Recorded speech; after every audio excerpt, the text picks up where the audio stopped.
What's it say on it? The, Farmers co-op. Oh,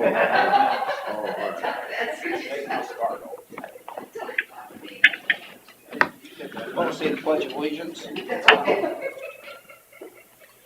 I pledge allegiance to the flag of the United States of America and to the republic for which it stands, one nation, under God, indivisible, with liberty and justice for all. We'll consider for approval minutes and agenda. I'll make a motion to approve the minutes and agenda. I will second that. I have a motion from Jen Swold and a second from Smith to approve the minutes and agenda as presented. All those in favor say aye. Aye. Aye. All those opposed, same sign. Motion carries. Discussion with possible action regarding COVID-19 policies. Julie, are you on the call? Yes, I am. Got any updates for us? We're still waiting for our allocation of our vaccines. See what we're gonna get to go into 1B. We'll start 1B, February 1st. Okay. But only if we get the vaccine, and how much we're gonna get will depend on what plan we use. So, All right. Can you enlighten us on how it would be administered? Do you have facilities to do that in, or? that also depends on the how much we get. If we're gonna get, say 200, we'll share it with our partners because it has to come allocated funnel through us, and the recommendation is you take 50% for 75 and older, and then 50% and hit the bullets that they have for us. And then we'll go from there, and then what we'll do is if it's 200 doses, we'll have to take appointments, and that will be here in our office. And our partners that will help us with this distribute the vaccine will be the clinic, Hy-Vee, and Miller's. Okay. And once we get, once we know what our allocation is, we'll be able to have more information and be able to release it to the public on like who to call and where to call, and then get the paperwork out and the things like that. So the people that are sitting on the edge of their seats that are in that over 75 category that are asking about it, where do they listen? Where do they look? Where do they get the information? They can, we'll have it on KIOW. We have it on the front page of the county website. And then we also have been updating our Facebook page. And we're hoping as soon as we know what we get, we can release it out on the radio and put it in papers and things like that. But we're just waiting for the state to tell us how much we're going to get. All right. Will you utilize Channel 2 at all on the cable? We can do that. I never thought of that, but I will write that down, yes. It'd be an easy for them to sit Yep. and look and Yep. wait for it to come around. And Yep, I never thought of that. I can do that. okay. Anything else? How are our numbers doing? Are we pretty stable or getting worse? I think we're going down. Let's see, Andy's report yesterday, I think we were at 14%. And today's number, we are at 1,188 positive in our county. Okay. Is that like as of right now, or is that a total that has been positive? Total. That's total. Okay. So is there Sorry. a number for just like right now? Just a second, let me pull that up. seems more relevant. I think it's 7, I'm not gonna guess, let me look, give me a sec here.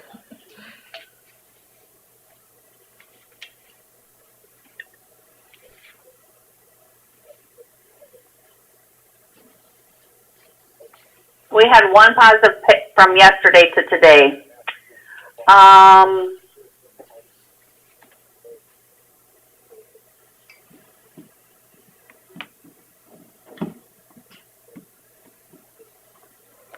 me look at my recovery rate, hold on.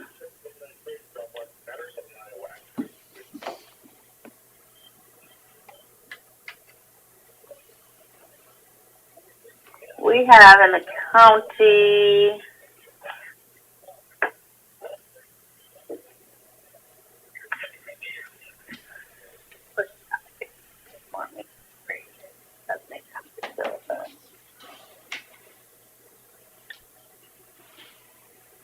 we have 18 in the hospital right now. Sorry, I know that's not what you asked, but in our region.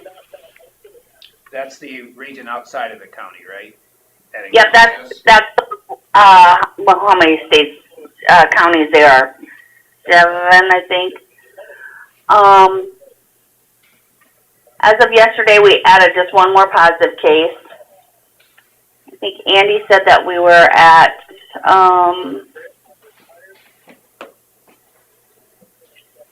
they tested 451 positive people yesterday, and from January 4th through the 17th. So this is the 14th positivity rate.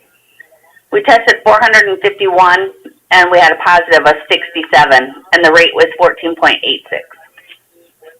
Okay. Thank you. That's our county. Thank you. Sorry, Carla. I knew I had to find it somewhere. No, that's fine. I'm just curious. Yes. So, that was that's what Andy sent out yesterday. So, and today it's 13.8 as our positivity rate. So we are going down. good. Really, I think the question that everyone's been asking me when they call is, how do they know when it's their turn? Not just watch on KIOW and. Oh, yeah. Phase 1B, we will not be opened up until February 1st. Right, but And- how will they be contacted if they're 75 plus and, I mean. They will just have to, when they hear that Iowa is opened up to 1B, they can then just start calling us. Okay. But the thing is it all depends on how many we're allocated. So they should just No. keep calling you if there's not enough allocated that includes that? Yeah. And if there isn't enough allocated, we will take lists, and then that's what we'll have to go on from then. Okay. We'll have to start taking lists after we run out. Because there is a shortage. That's why we're not doing 65 and older like the CDC is, because there is a shortage, and Iowa just does not have the vaccine to go to 65 and older. So we just stayed with 75 and older. Do you expect any change after tomorrow, after a new president? I don't know. I don't know. Okay, you haven't heard anything that way. No, I have not heard anything that way. No. So what logistically, does the vaccine come directly to the state and then distributed to the counties? Yeah. Yep. And then what we get is it's called a HAN alert, and it comes across on our phones, our cell phones, and we have to answer it. And then an email is sent to us about how. Then we have to log into our IRIS program, and then it tells us how many vaccines we get, and then we have to accept that, and then After that, it's usually 2 business days that we will get that. We'll get our ancillary supplies, and then we'll get our vaccine. Okay. In layman's terms, what's ancillary supplies? Oh, that's the gloves, the needles, stuff like that. The only thing they're not sending us is Band-Aids and alcohol swabs, I believe. And they're not gonna be in short supply? The Band-Aids? No, I guess not. We have plenty here in the office, so I think we'll be fine. As long as you have about 10,000 of them, that's fine. Mm-hmm. Is it 10,500, I think, in our county? Yeah, but not everybody will take it, I'm sure. That's right. And we are not, we cannot turn anyone away. So if someone from Hancock County or Worth or wherever come and need a shot, we have to give them a shot if they fall in that category. Well, I know of one resident that's a teacher in Winnebago County that works up in Glenville that's gonna be getting her shot up in Rochester. How convenient. Yep. And I'm sure there has been nurses that are in our county that have worked up at Mayo that probably have gotten their shots too. And work at From up there. Mercy down in Mason too. Yep. All right. Anything else? No. Any more questions from here? Any adjustments we need to make?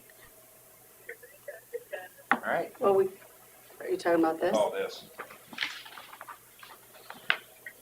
So this, I tried to combine all of the remaining COVID policies we have in place because we had like 4 separate policies. Although I realized I must have lost my train of thought in the middle of the first paragraph after section 1 because it doesn't flow. So I'll have to rewrite that, but it's not substantive. I'll just add something in there. So the first section is that use of sick leave that we talked about. It's still in place that the prior policy you had for full-time employees to get 160 hours above and beyond what they were allotted under FMLA. Obviously the FMLA or the FCCRA, whatever it is gone now, so they would still have that 160 hours. I didn't change any of that except then adding the part-time like we talked about, I think last week. For part-time, I added up to 80 hours. I think that was the number one of you threw out. Obviously that can be changed.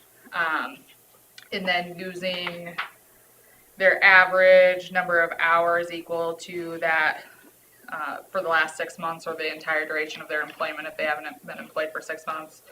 And that it's obviously limited to part-time employees who are actively working for the county at the time of the requested leave. So that's the first section. Second section is that rotation of employee shifts and working from home. I wasn't sure if you guys wanted to continue that or not. It's a policy that was still in place. We hadn't repealed it or anything, so I threw it in there in case you wanted to keep it.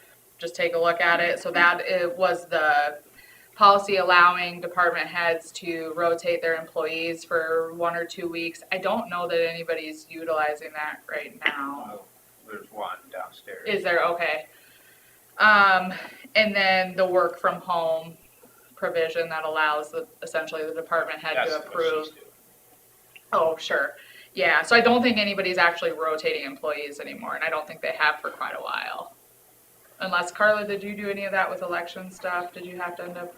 But that's been a while What was it, ago. been in May or? Yeah, that was March, almost when it first April? I started. don't know. So I don't know if you want to get rid of that portion. Obviously, up to you guys. Well, with the new strains out there that are very contagious, I'd rather leave the flexibility on that. Sure, and that's fine. That's why I wanted to throw it in there to bring it to your attention. I didn't change anything on that from our prior policy. So it still has the restrictions of if they're rotated, so say the treasurer's office decides to rotate to home, they're required to work from home if they're able. Again, treasurer's office is probably a bad example because I don't know that they're able. Required to work from home, they've got to remain on call, so if the department head calls and says, hey, you gotta get in here, then that way they have to be here, I think, within an hour, it says. Can't leave their home during normal business hours, and they're not required to use paid leave or sick leave. They would just remain on paid status. So, any questions on that section? So that's the same as it's been. Section 3 is also the same as it's been. That it's the most recently amended provision that you guys had regarding when somebody needs to not come into the building or not come to work. And that follows, my understanding is that just simply follows the CDC recommendations. So I didn't change that. I think that was last amended, I think December 22nd, or it was relatively recent that we amended that last. So I just copied and pasted that right into here so it would be in there. And then the use of vacation time for public health.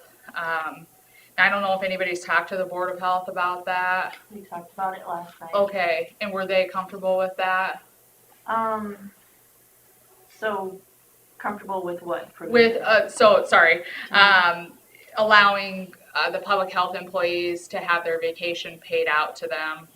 I think that's the direction that they were leaning. Okay, so I think we would She's we would need their approval for that. Hey, Julie. Are you on, Julie, are Julie? you still on? Yep, I'm still here. Can you talk to that?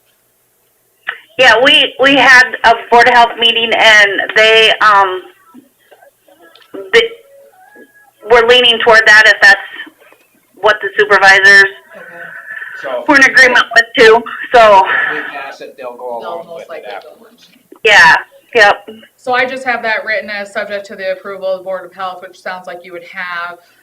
They would be allowed to elect a payout of accrued vacation time prior to January 31st. Later on, we'll see that you can renew this policy every month like we talked about. Due to the fact that public health especially has been so limited in their ability to utilize their vacation time. So that's only specific, of course, to the public health department. And I don't know that any other departments would necessarily be affected. When it's remotely would be, I don't know how Andy's works, but that's in Hancock County. Yeah, we don't have to worry about him. Perfect. And then the last, section 5 there is just the generic provision. So this would supersede any prior COVID policy that we have, so that is all condensed into one policy and we're only looking at one document as opposed to 4 different documents. And then, let's see, paragraph 2, that was the language that we had in prior policies about it. This doesn't necessarily apply to your first responders. Obviously, Sheriff's Department is different. Their rules are different as far as when they can come to work, if they've had contact, things like that. And then paragraph 3, I believe you wanted it to be retroactive to the first of the year, and then that it's in effect for 1 month at a time, and then you'll just have to extend it if you want to keep extending it for a 1 month period or. Carla, you'll have to put that on the agenda next week. We'll just leave the COVID policy thing on the agenda. Yeah, and that's probably the Next week if easiest. you want it effective 1st of February. Yep, yeah, exactly, since we're almost to the end of the month here. So, any questions on any of that? Frankly, there aren't many changes in here from the prior policies. It's just kind of condensing, and other than adding in part-time employees for that paid leave, that's probably the biggest change in the public health I think portion. the 80 hours for part-time is probably fair. What do you guys think? I do too. And that does include, for daycare purposes. I know that question has come up a few times. So long as they can show, or at least ethically tell us that they didn't have any other option, Well, But I do need to make that, just an edit on that first paragraph under use of sick leave. Right. we're comfortable with this, I think with her minor adjustments on the first paragraph. it's fine. Well, I'll make a motion to approve the temporary policy during COVID-19 response as presented with minor alterations to the first paragraph. I'll second it. On a motion from Derby and a second from Jensvold to approve the temporary policy for COVID-19 response, all those in favor say aye. Aye. Aye. All those opposed, same sign. Motion carries. Thank you. So Carla, I'll make that change and email it to you. Perfect. Thank you, guys. Yeah. Thank you. Guys, if I can just jump in while we got a pause, are you gonna need anything from me on number 9 there? I've got a 10 o'clock meeting that I gotta No. be at, so, We're fine. okay, good.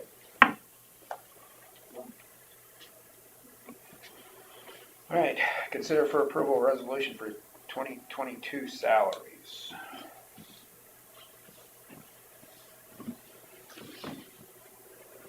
Bill's got it.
Discussion?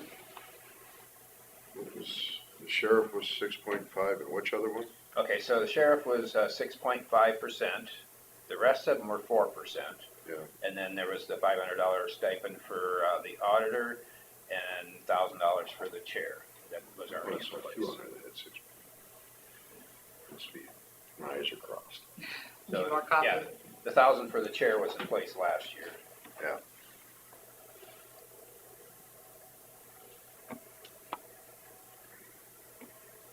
What's the feelings of the board? Well, We've been halfway through our budget. Or more.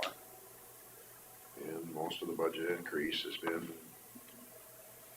Health. wages and health insurance. Yeah. But, the compensation board does a lot of work on it. And I guess I can see no big reason to disagree with what they have on there. There's merit behind their decisions, and they were relatively restrained as far as how far we are behind other like-size counties on average, so. I think there is probably some counties that are way ahead of us, but I know there's people looking at those counties going, how can they do that? But they're doing it, so. Yeah, like I said, they got the extra tier of townships, so that helps. So, But I feel like they did their due diligence, had good discussion. I'm comfortable with what they came up with. I don't think I'd want to alter it. I think their major point that I was most interested in was that you don't want to lose good people out of the county either, you know, and go to other counties, Or cities, or cities, or, yeah, or Private sector? private sector. not so much for the supervisors, but, you know, the other elected positions with some of the accounting abilities that are required is we have to compete with the private sector, and in the private sector, there's a lot of opportunities out there that pay more than the elected positions.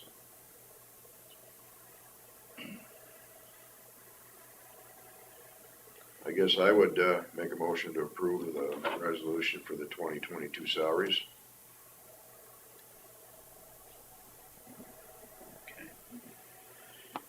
second the motion. So we've got a motion from Jensvold and a second from Derby to approve the resolution for 2022 salaries. Any further discussion? Hearing none. All those in favor say aye. Aye. All those opposed, same sign. Motion carries. It's just signatures then? Yep. Okay.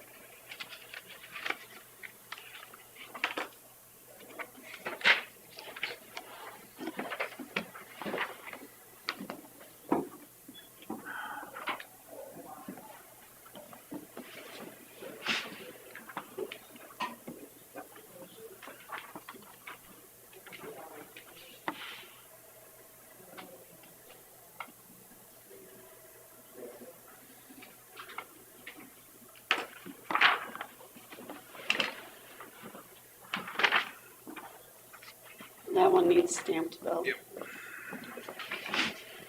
All right, reminder.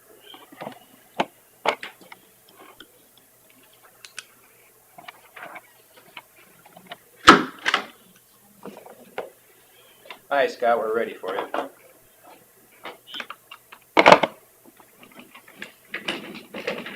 Number 5 out of the way quick. Sure. Consider for approval liquor license for Super Bowl. This would be in your districts. Just barely. Yeah, not by much, yeah. So, What we do is we approve anything in the rural part of the county for liquor licenses. So it'd be the barn, Vinci, and Super Bowl are the okay, only ones I think we do. Rice Lake. Oh, Rice Lake, yes, Yeah. there's 4 of them. okay, so, Make a motion to approve it, yes, I'll make a motion to approve the liquor license for the Super Bowl. or? I'll second it. Touching my district. No, all right, I'll let you go, yeah, no, I should. So I got a motion from Smith and a second from Derby to approve the liquor license for the Super Bowl. All those in favor say aye. Aye. Aye. All those opposed, motion carries.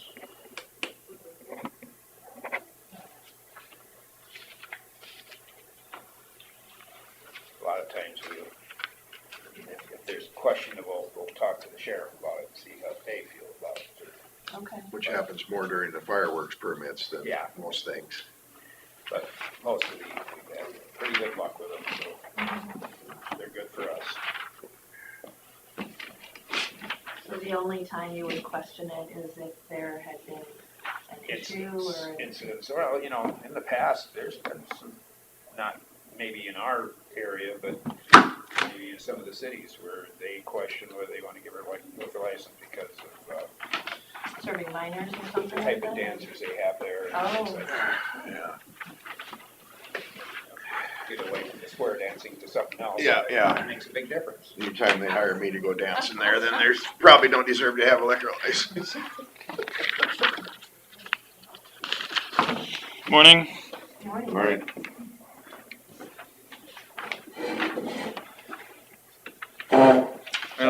Sorry we didn't get a chance to meet with you again yesterday. Yeah, that's all right. In the meantime, I pulled up some information and I thought I'd just share now since I emailed it to you a few minutes ago, but it was during the meeting, so I thought I'd just kind of run through it with you. But Terry, you were asking about the road use tax and the time 21. Yeah. And I didn't quite get that explained correctly. Our road use tax money and our time 21 money come as one check every month.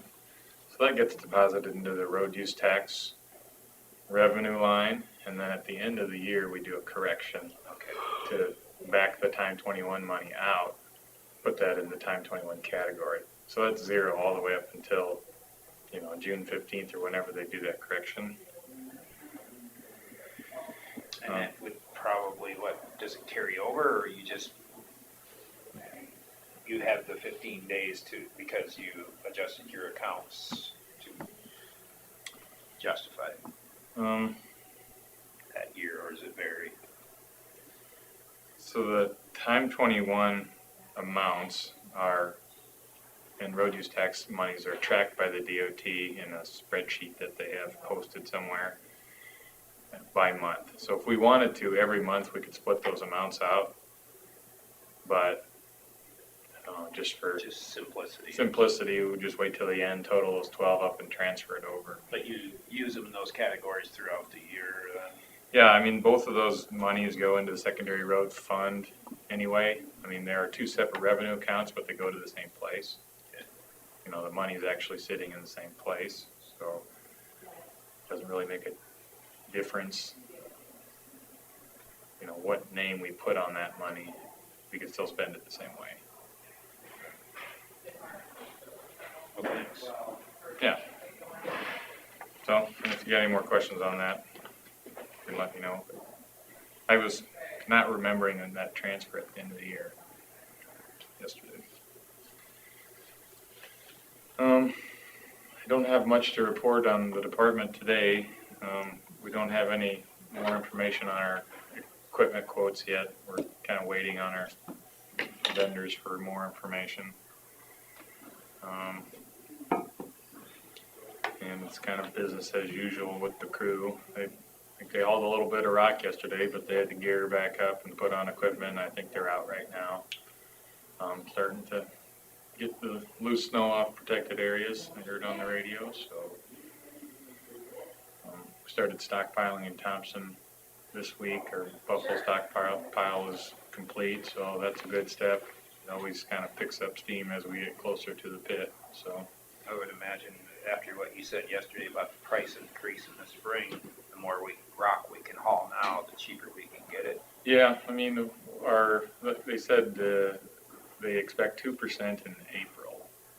So 2% is not a huge increase, but obviously There's a lot of rock. that's the amount we want to save. So Where does it come from, John? all the rock that when I say rock, that's the word we use for limestone that we get from the fertile BMC quarry. So it all comes from there, unless they're short, and then we get some from Garner BMC quarry. But it's not very common unless they run out of a material or something like that, and we need it in the summer. They were busy last summer. Yeah, put up all that rock and gravel for our asphalt projects too. But they had all the turbine hauling and Yeah. Highway 9 was busy. Susan, for your information, we use both rock and gravel products. All the rock, the limestone comes from BMC, but the gravel comes from our pit by Three Fingers there. Oh, And it's not ours, I guess we don't own it, but we buy a pile from Wright Materials, who has some sort of agreement with Lewis's who own that property. And can't say exactly what the proportions are, but I would say somewhere like 2/3 rock to 1/3 gravel, maybe a little more gravel than that. Pros and cons of each, but the rock and fertile is some like $7.80 a ton or something like that, and we have to haul it. The gravel is some like $6.10 a ton. It's in the county, so it's quite a bit of a cheaper product. Most people would prefer the rock on their roads. They think it holds up better. And we do use rock on the heavily traveled, more truck traffic type of roads. And, we believe it holds up better too. It just costs more. So we try to find that balance and use the gravel on more, passenger traffic roads and lower traffic roads. We get complaints about both and compliments about both, so It all depends what time of year it is. that's right. Yeah, what people don't usually know is that, the gravel is a much harder product, so it takes a lot longer to break down. But it also has some clay and fine material in it that makes it kind of slick or sloppy. Sometimes turns to pudding when it's fresh and not kind of compacted over time under traffic and weather. But limestone is softer, so it breaks down faster. It can be dustier. It's say more More commonly. abrasive to tires. It can be, jagged edges, so it can be tougher on tires. Do you ever use recycled materials? We have done some in the past, I believe, before I was here, and we plan to do some. We have kind of I'd say 10 or more years of asphalt patches that have been pulled up, millings, concrete pipe, and slabs that have come out of different places, and it's just in a big mishmash pile out of our Sunnyside staging yard. And it'd be nice to get that all crushed into a product that we can use for different things. It sounds like it is most useful for shouldering, for fixing edge ruts along pavements. I'm not sure if it would be the best idea for end-to-end resurfacing on gravel roads, rock roads.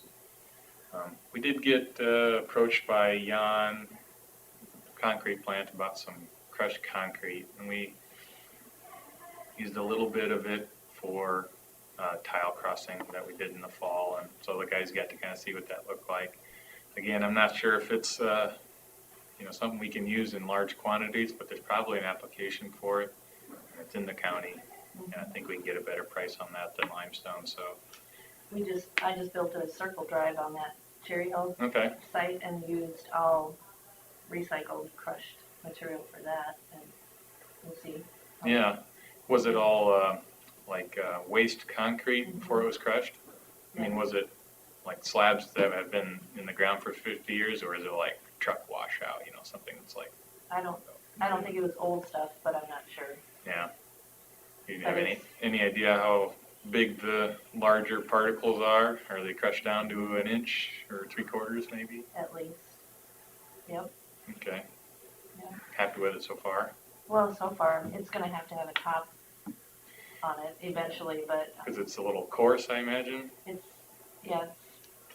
Actually, there's a lot of fines in it too, so, they said it would make a good base, so we'll see. Yeah.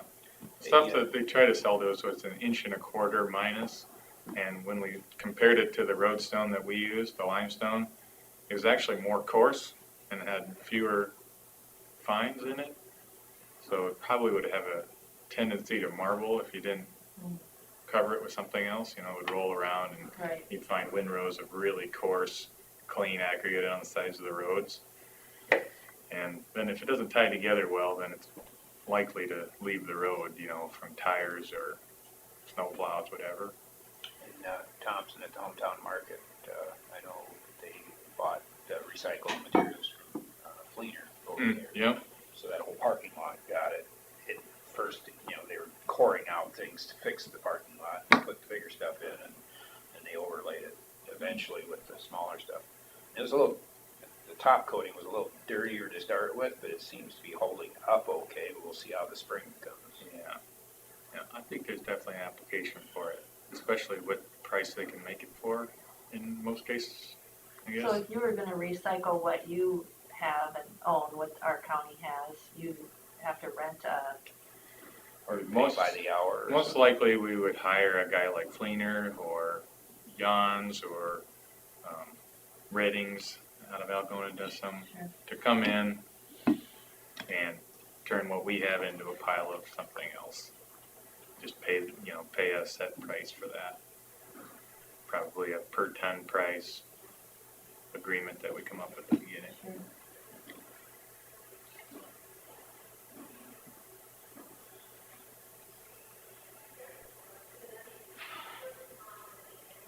In your budget discussions yesterday, you laid out everything you were hoping to do in the next year.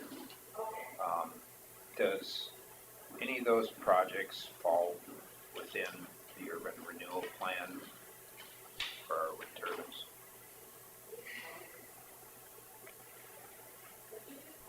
I want to say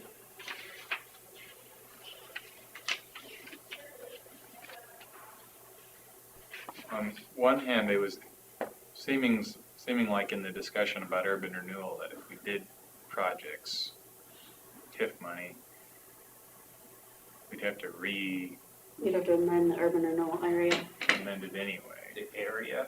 Yeah. Or the plan as far as projects? Well, it depends on where you go. Well, that's If what I you was wondering, go if any of these projects were in the area already that was identified, then it's just a little simpler. Mhm. We're gonna have to amend it anyway for the conservation money that you promised. So, Weren't we doing this? That was already in. We amended it for the courthouse? well, courthouse, and we're talking about doing it for the Former LEC. I don't know if that, disposal of I don't know if LEC. that qualifies. Okay. For this coming construction season, my gut would be no. Because I think most of it is paved roads and then segments of gravel roads that they replace bridges on. So most likely they wouldn't have included gravel roads if they didn't plan to get that bridge replaced. Do we think it would be beneficial to us to amend it while we're amending, to include those? Yeah, I got kind of my 5-year construction plan and how I think TIF could maybe help us is I kind of reserved for a different discussion. Because it seemed like it was too late for this fiscal year for some reason. This fiscal year, but next, the one we're budgeting for is the one I'm questioning. How was that? Isn't it like you spend money and then You borrow the money from yourself and pay it back the following year. Depends on his projects, though. If his projects are enough, we might have to borrow from the bank in order to. It just depends on, borrow? yeah. That's the basis of TIF, is debt. So if you don't have debt, you can't borrow TIF, or you can't use TIF. You can only use TIF if you have debt. So I'm not a huge fan. Sure, seems silly to borrow money just to pay it right off. But it also, I mean, it's a tool, so that's where the supervisors need to decide if they want to use that tool to pave roads or not.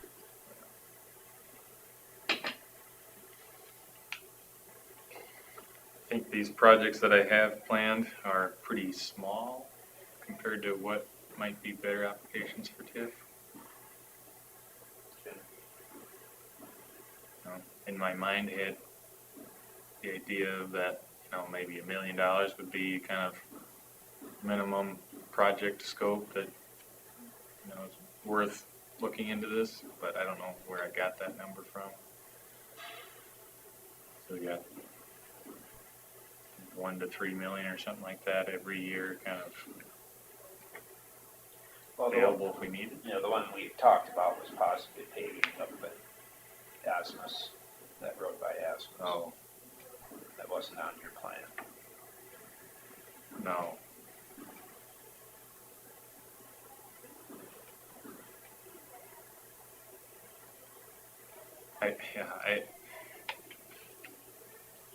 Seems like I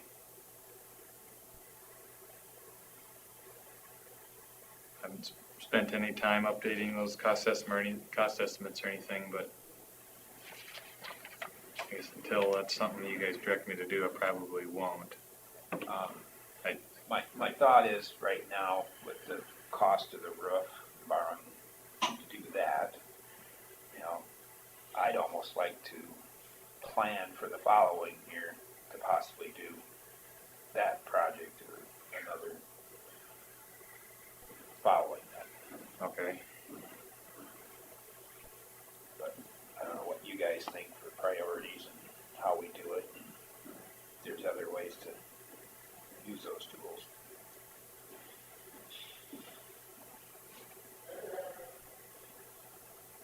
I think it's a worthwhile, something that's been long overdue. People going in and out of there with their $200,000 trucks that they just had a $150 wash at Blue Beacon, they don't care for it much. But then they're not the ones that gotta pay for the road either, so. But, well, they do in a sense with their taxes, but, Yeah. And it isn't the only case of high truck traffic on gravel. So where are the other ones at? Thompson Agronomics is a big one. But they're not taxed the same way. Right. They're ag. I don't know how that changed. Don't know when it either. got sold, because it's been split off. Hmm. But it's still probably not as big a tax as what they're paying up there. They have a lot of facilities. Yeah.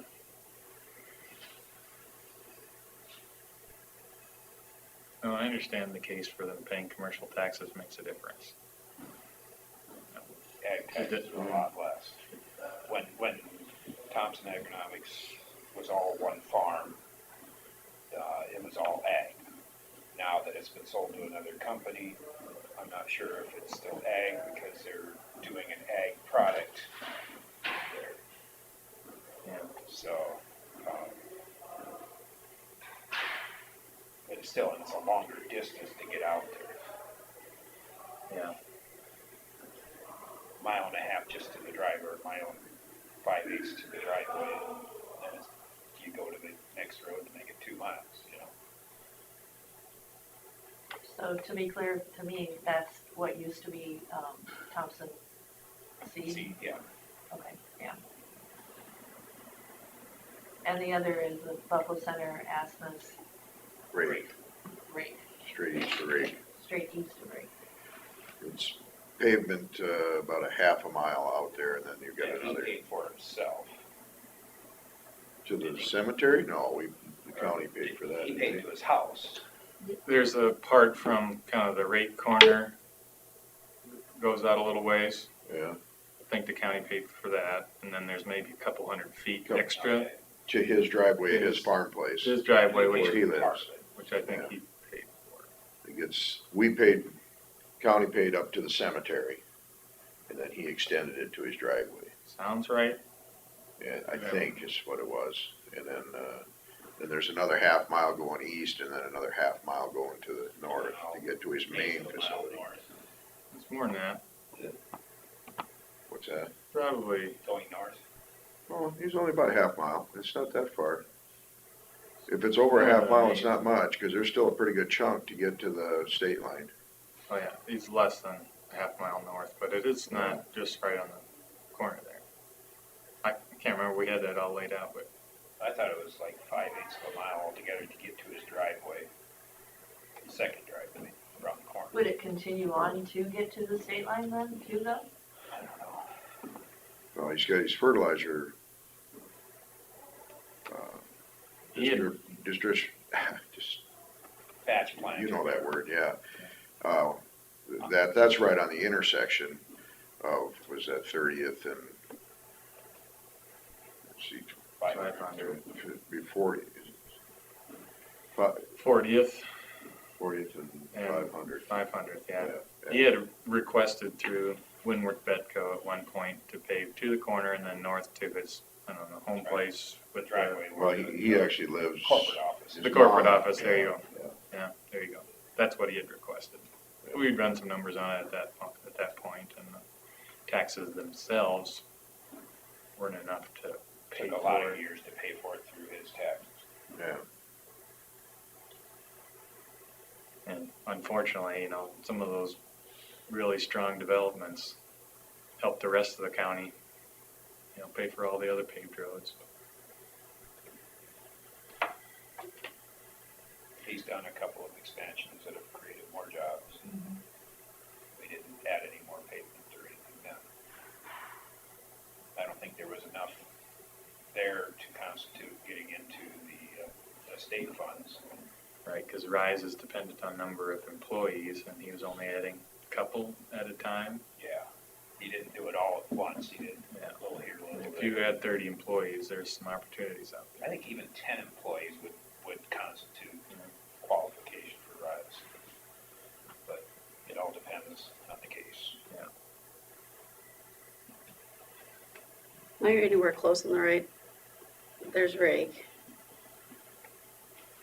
Yeah, I want to see it. you wanna see their property?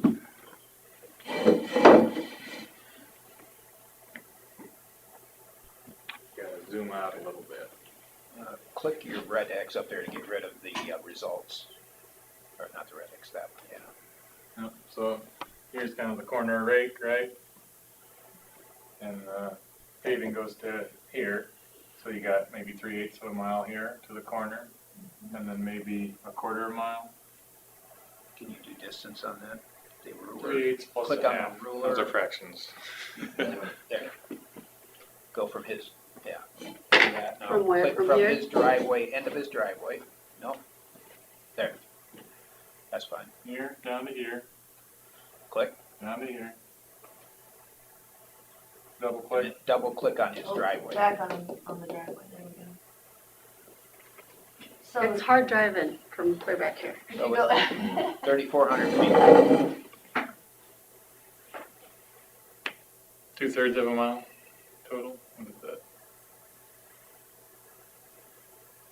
But 3/4. you have to prep the road for paving.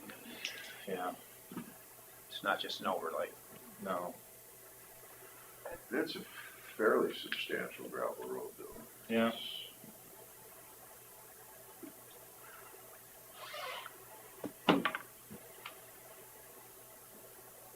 But I can't remember the estimate, but it's probably $1 million.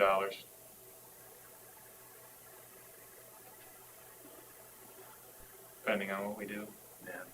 That was my guess, would be closer to $1 million.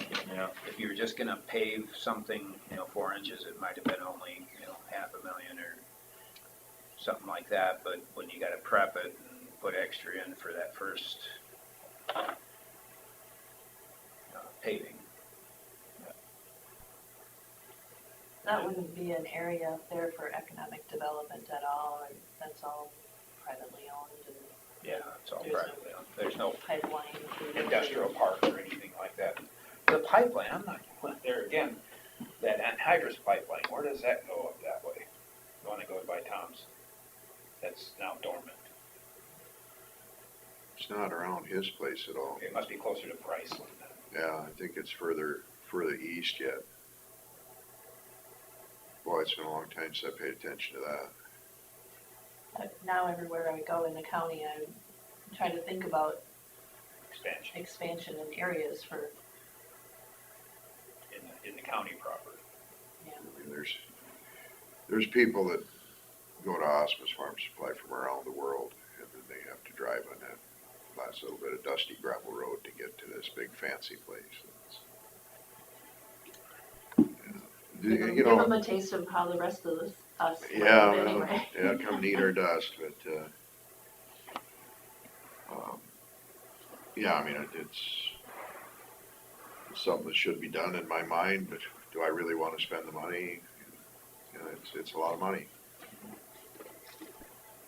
If we have excess revenue in our TIF funds, to pay it back, it's one way to do it. If you're gonna do it, that's probably the only way. Yeah, I'm not gonna take taxpayer money to do it, But yeah. it's, or expend any of the road use tax to do it. Oh, I mean, we're tied the way it is. we're already short. Yeah. It's not tight, we're short. Well, my guess is that most counties are. It's the way it is almost everywhere in rural. I'm sure Dallas County's a little different. They get some priority on some of the funding.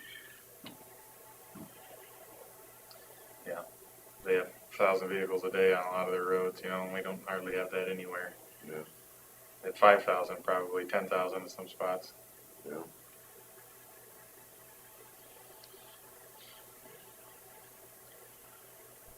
So I just thought I'd bring that up this morning after absorbing everything he had yesterday. I didn't know what your feelings were on his plans and how that would incorporate into either 2022 or 2023 or it's something Harlan would certainly like to see done before he retires. But, yeah, there is some pavement out there that, seems like it's probably less traffic than what that is there. And would we do just that 3,400 feet, or would you loop it around to the north too? Because you'd have to go up to the state line and then over another mile too. Back That's 2 miles. 2 miles? Yeah, to get back to it, yeah. If you allow an option to where they can get to town or get out there all the way on pavement, I think the best option is to just do what we're talking here. Yeah. And that way, guys that don't wanna get their trucks dirty can drive into town, either coming from the south and then go back east. Or they can, You're come, saying if you're out on the rake blacktop, R20, you can come in all the way, go past the elevator there. You're saying that if we did this pavement, we'd probably lessen the traffic from the north. Yes, there would probably be less traffic. He's got a posted well- bridge, he's got a posted bridge to the north already, so I don't think many trucks are going that way. Post Bridge. He's got a posted bridge north of the, Oh, on the state line? no, on that, well, there was, now we replaced it, but there's one just north of his, the office. Oh, on the gravel road there, On on the gravel 40th. road. Yes, So, no, yeah, This that. is that really bridge. the only way in for trucks at this point. In theory, it is the only way. Yep. I'll have to admit, I have seen dust trails coming from there when I'm hauling into the elevator.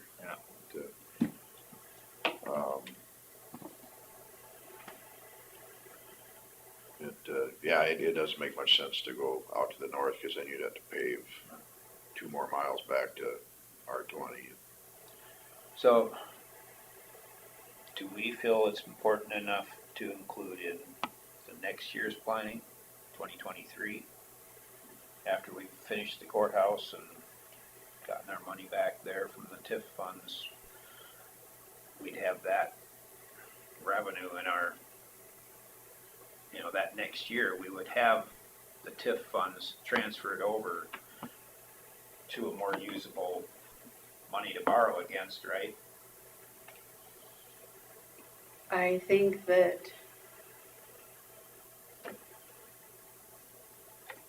It'd be a let start. me pull up a spreadsheet that I made the other day.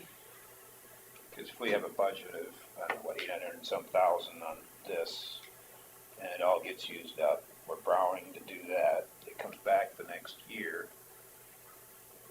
In my head, that's capital we could utilize to borrow against for this project without having to raise any levies or anything like that. And then it gets paid back and rolled to the next year. How many other projects have been proposed beyond this one? Versus this one? Yeah, For new construction like this, or I would call it new construction, cause it's currently gravel. Improvements. Yeah, improvements.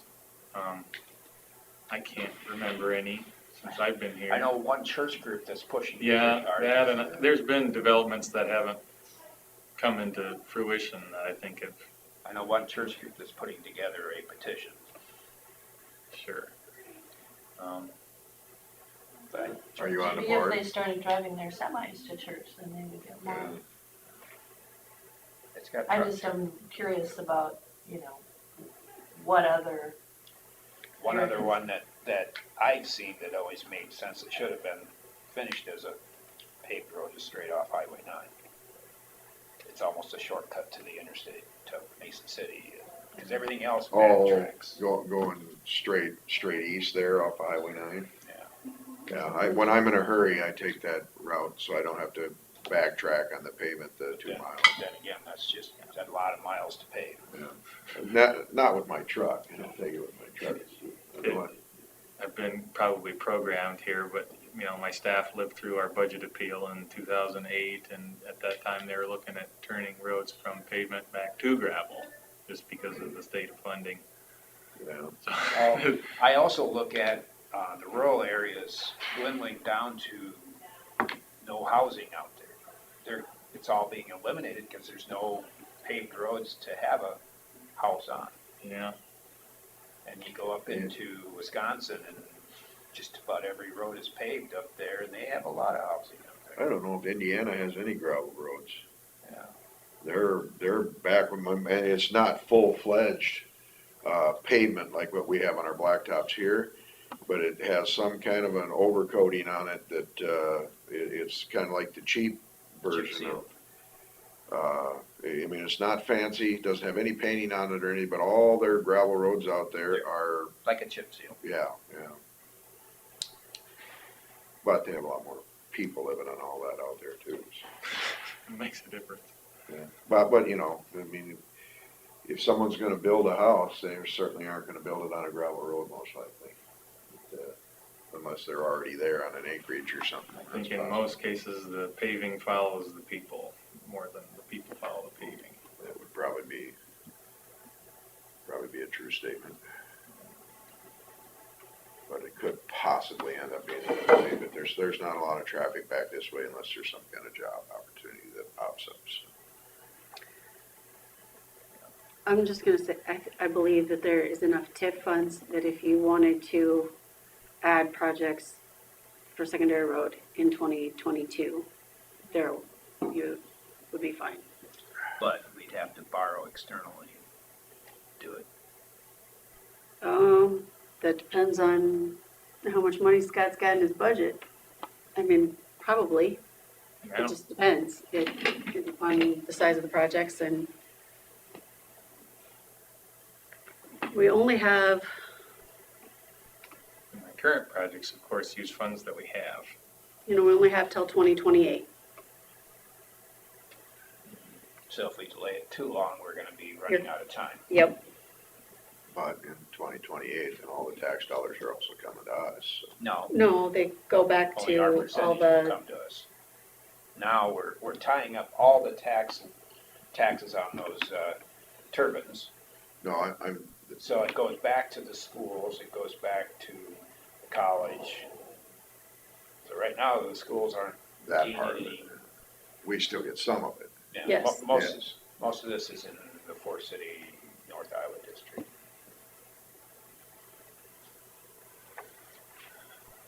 Be remiss if I didn't mention too, I talked to these guys about it when we talk about it each time, but my economic development hat says this is a good idea, but my conservative budget hat says pavements take more money to maintain than gravels.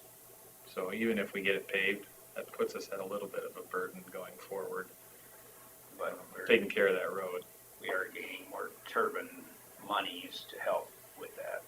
Sure, keeping in mind that we need those to maintain status quo, if that. It isn't gonna be just gravy, Just the year-to-year maintaining on a pavement is higher than gravel. much, much higher. It's not the year to year, it's the But capital you cost. average it with the initial investment, I can understand. Right, with the initial and also Yeah. the But reserves. the actual maintenance seems like it would be easier to maintenance. So like on a blacktop on a year-to-year basis, all you're doing is probably some sealing of the cracks, you're Yeah. painting and you're doing the edge rub. Right, it isn't that, it's the capital cost annualized over right. time. No, yeah, over time, it's not their paved roads are more expensive. Yeah, and it's a lot more, factor 10 maybe. So, just, we gotta keep that in mind if we're adding future financial liability.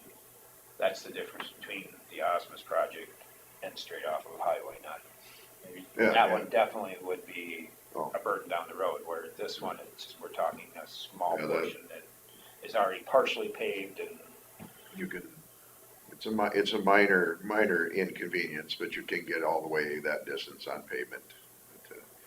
But yeah, it would be, people coming from Buffalo Center going to Mesa City, it would be nice, or to the interstate. But, I've thought that many times, but then that's also 7 miles, I think, 7 miles of gravel there. Maybe. Many of them maybe probably already think their taxes are too high. Just take a right and go past Winnebago Church. but then you Right. you have to do all the jogs or you go backtrack to the Joyce Blacktop. It's not an easy route. I live on that route. Yeah. I've done it for years. And that's what And when I see all these, unless I'm in a real hurry, then I'll drive on the and gravel. when I see all these feed trucks taking that route as a shortcut, and they're not going to any hog buildings on that road,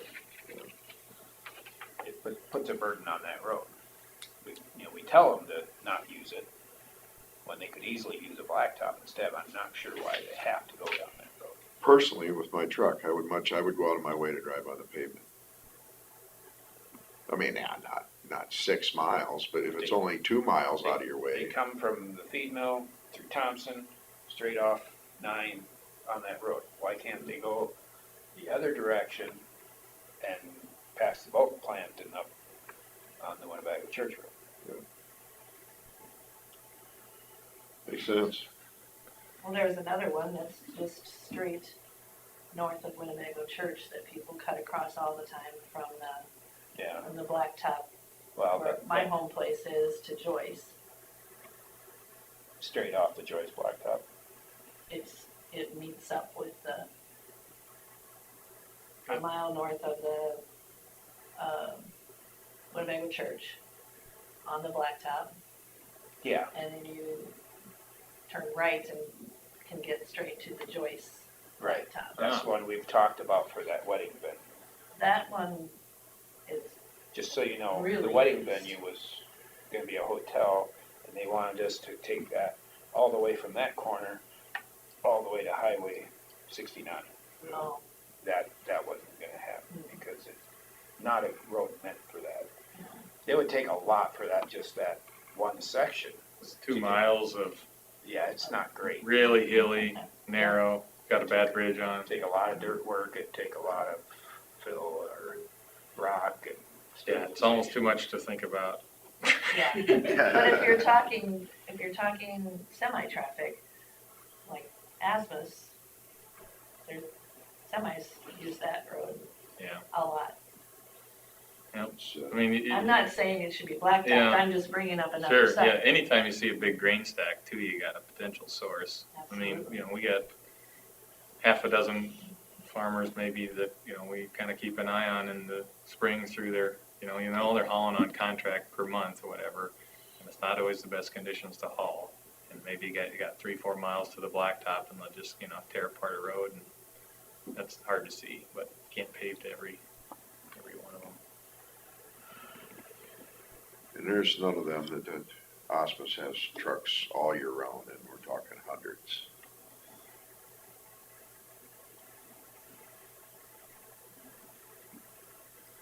So do we wanna look at this in 2022, or do we wanna push it to 2023, or? Well, we could It's gonna have to be. put it on our radar for 2022, and then when we get to that point, if it doesn't work out, we just won't do it. Don't we have to kind of plan it all in the budget? Seems to me like just the general consensus is that not right now, in my opinion, but if you've got till 28, you said? To use, But we'd have to use it in 27 to get it back in 28, so you've lost 1 year just there.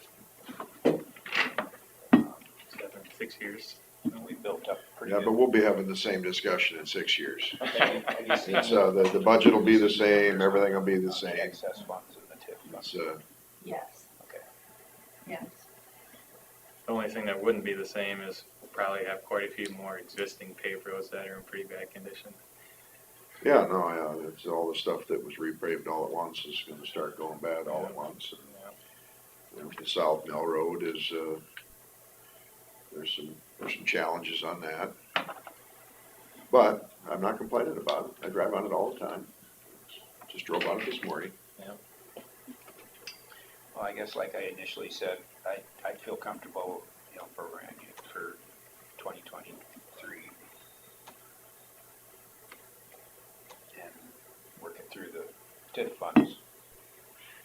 We get through this project and go to the next year, it'll be that project, and, Is there any downside at all to, well, just his costs him more down the road to maintain it, he said. Right, but no other downside to using those tips for, Well, Well, in you can- theory, some people say we should be just paying off the debt with it. I've heard that comment Any before. faster. which is a page that The sooner, I'm on somewhat, so it's, but the sooner you pay off the debt, the less you'll have to work with down the road. yeah, because we have to share it with the other entities. Which, Or we could, if they're listening to this I suppose- conversation or not liking it. if we pay off the debt earlier, then at the end, say there's 3 years of no debt. You can't collect TIF if there's no debt. Okay, well, I mean, even if we haven't borrowed against it to do a project. If there's no debt, you can't, I mean, so if we've paid off the debt, and there's no project, Then the tip is done. TIF is done. Yeah, so that's the drawback to that part of it. Use it or lose it. Use it or share Then it. it gets, That's yeah, better, yeah. There. Use it or share it. Use it or share it. that's how, the city of Lake Mills does a lot of their stuff, is a good portion of the town is in a TIF district that's, has no sunset. Ours has a sunset. Yeah.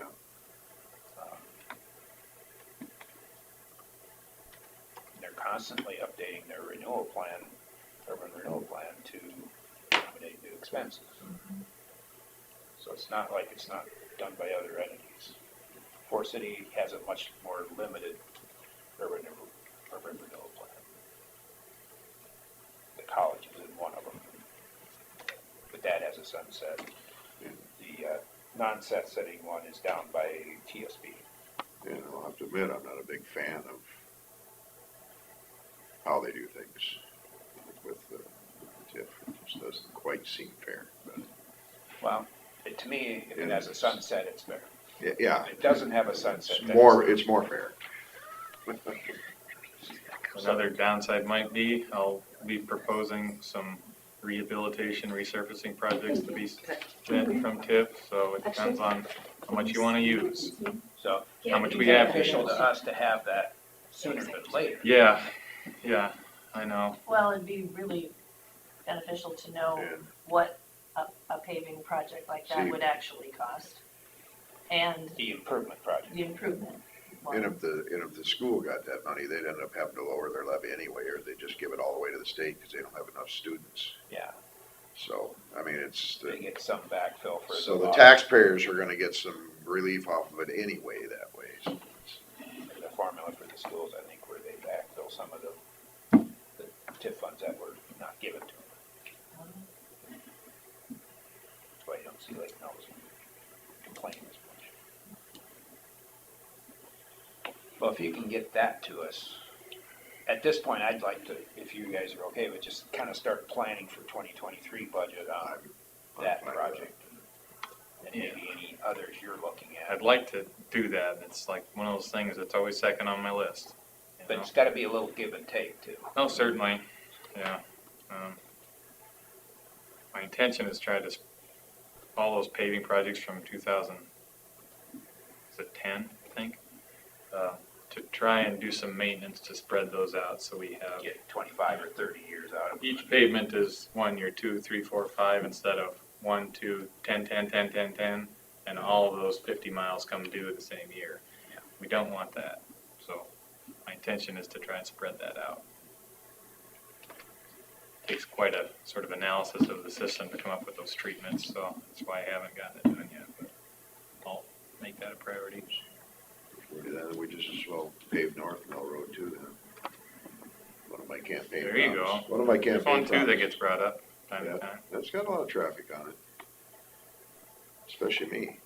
But, that was one of my campaign promises, tongue in cheek, with Denny Yegi, was he always wanted it paved to his house. Out on, what's that, 470th, is it? Yeah. He said he'd vote for me if I got him paved up to his house.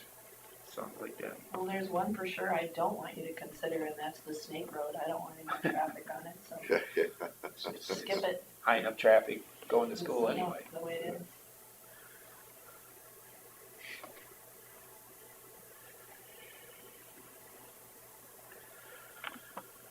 All right, Well, anything else for roads? I don't think so. Big discussion today. Yeah.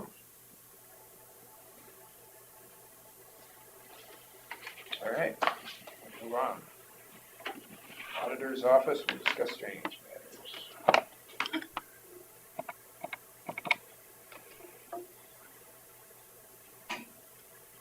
Hi, Chris, we're ready for you. This to me. Oh, that's the sheriff's quarterly report. It's coming up. We could, You can look at it if you want. You want to act on that one? You look- I guess I'm ready for it. I looked through it. Okay. You guys are ready? I'll make a motion to approve the sheriff's quarterly report. On a motion from Jensvold and a second from Smith to approve the sheriff's quarterly report. All those in favor say aye. Aye. All those opposed, same sign. Motion carries.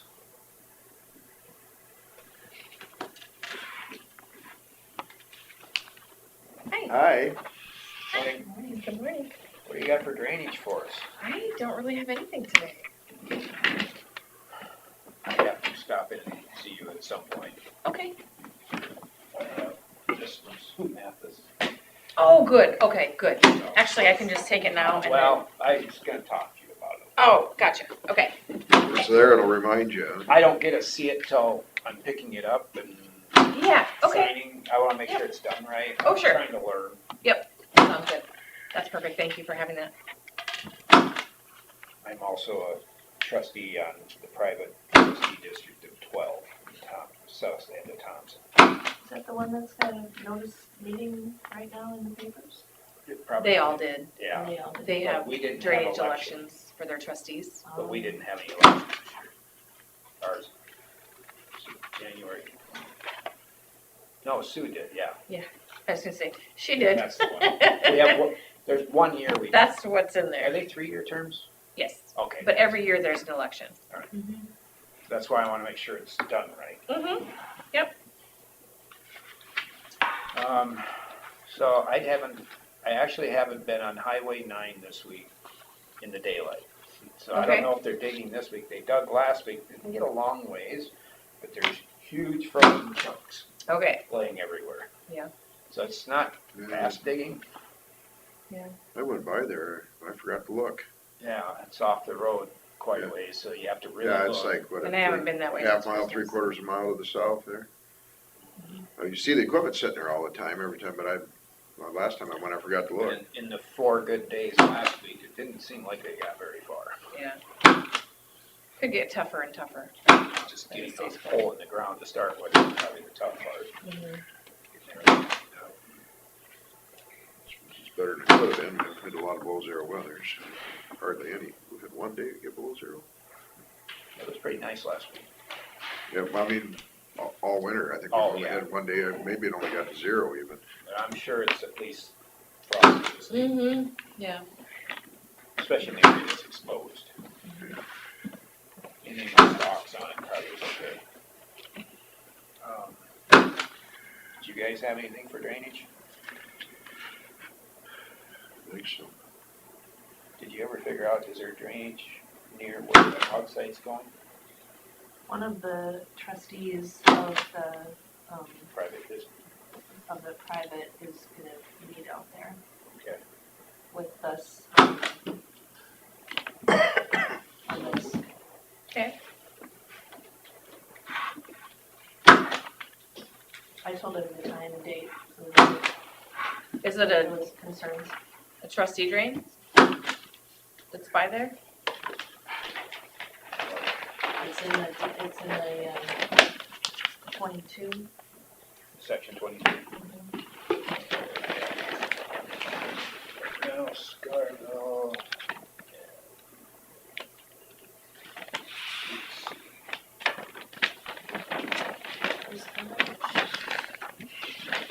Here's Scarville.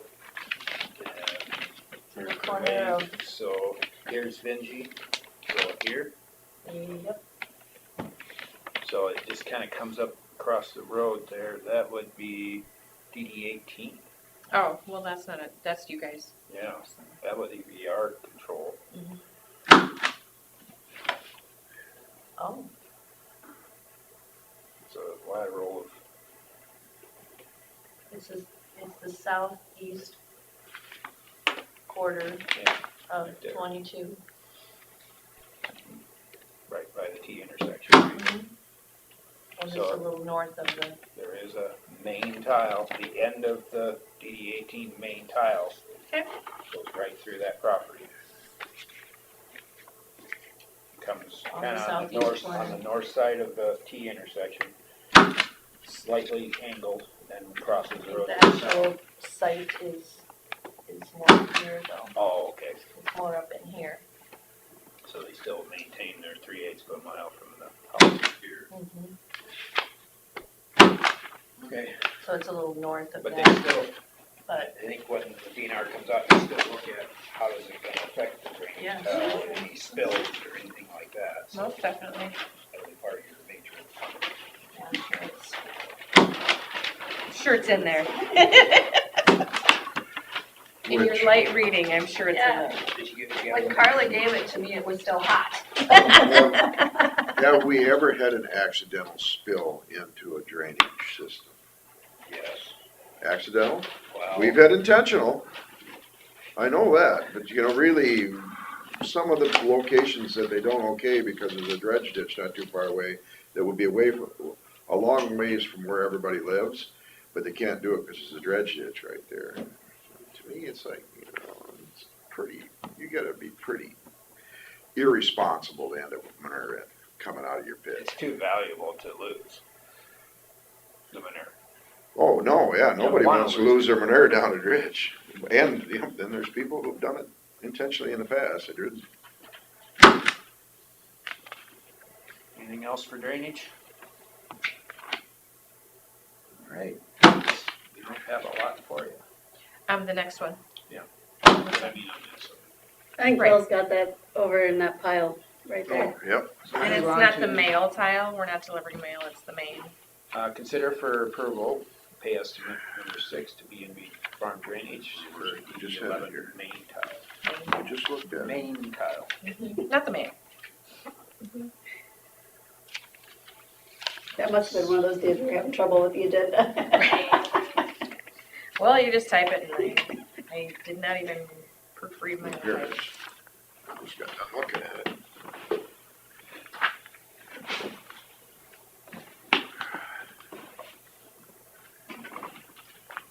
So tell me how this is paid again now, this gets to go on the tax bill and stuff? Well, And, we pay the bills as we go. right, and there's stamped warrant, which our treasurer purchases those. Yep. And then the contractor gets paid right away. And then we bill out drainage in the September tax statements. And that includes the bills plus the interest. Interest of we've 6%. earned Since we bought the warrant. Right.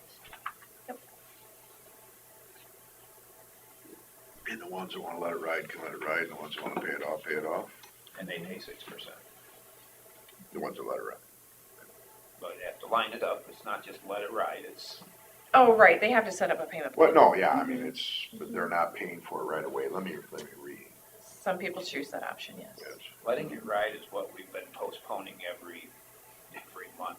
I'm postponing this tax sales. Yeah. Those are those people.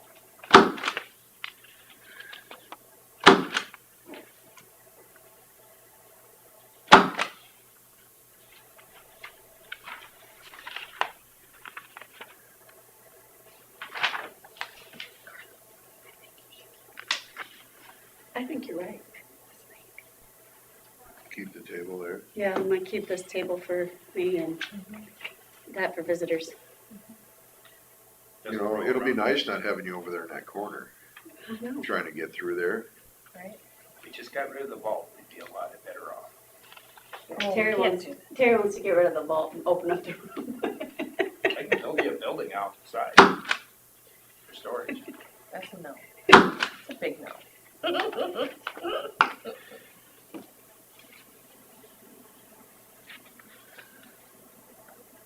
I know So some the guys. vault's pretty full to me.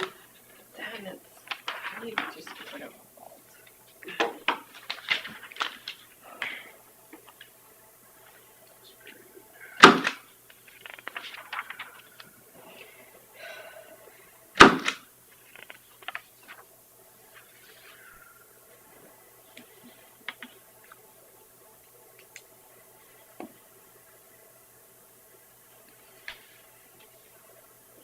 Underpaid.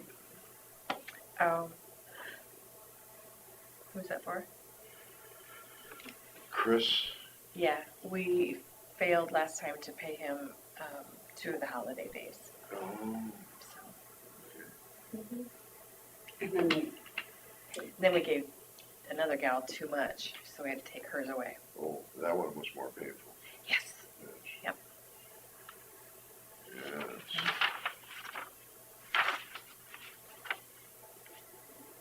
So that's why.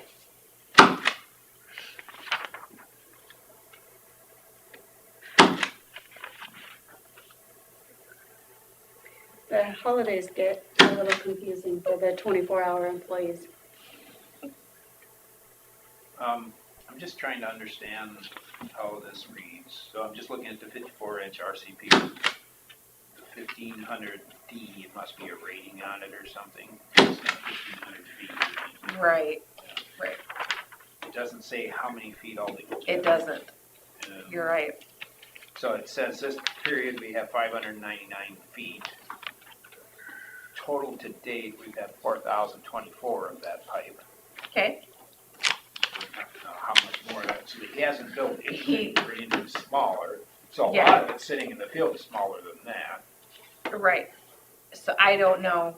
That's just how it comes from Rick. But I noticed that too, So he's probably not building until it's completely installed. which is nice. Yeah. But it, yeah, I'll have to go back to my specs and see how many feet were there were altogether. Yeah.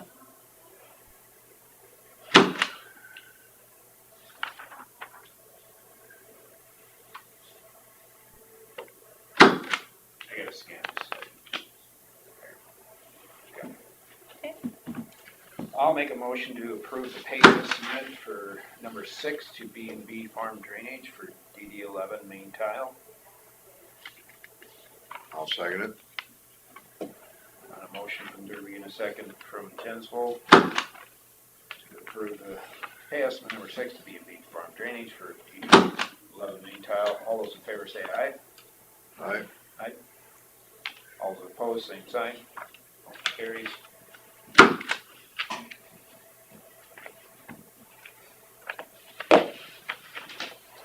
Have you already done claims? What? Nope. Oh, okay. Is I just that wanna- something you can check on to see if that's normal practices or? Oh, it's Yeah, it is. normal. I just trying to It is. figure out how much Yeah. was left of that. Yeah. I have the paperwork from before that tells me how many feet were of that size, and but just looking at it, if you look at it, you know, he hasn't built any of the smaller stuff yet. This is to date, there hasn't been any of the small stuff built. Mm, So, okay. and that's sitting in the field. Anything after, I'm guessing anytime 4,000 feet of the big tile, oh, that's only like hardly, that's not even a mile. So And I don't know how far that big pipe went. we have gone a mile from the end of the ditch to where it starts heading south. Okay. So, yeah, he's probably about to the end of it, but You don't think? probably another 1,000 still to come. Okay. Just my guess. All right, let's go open forum. We haven't done that yet. I just have that thing for you to sign. It's just the one or? Yep.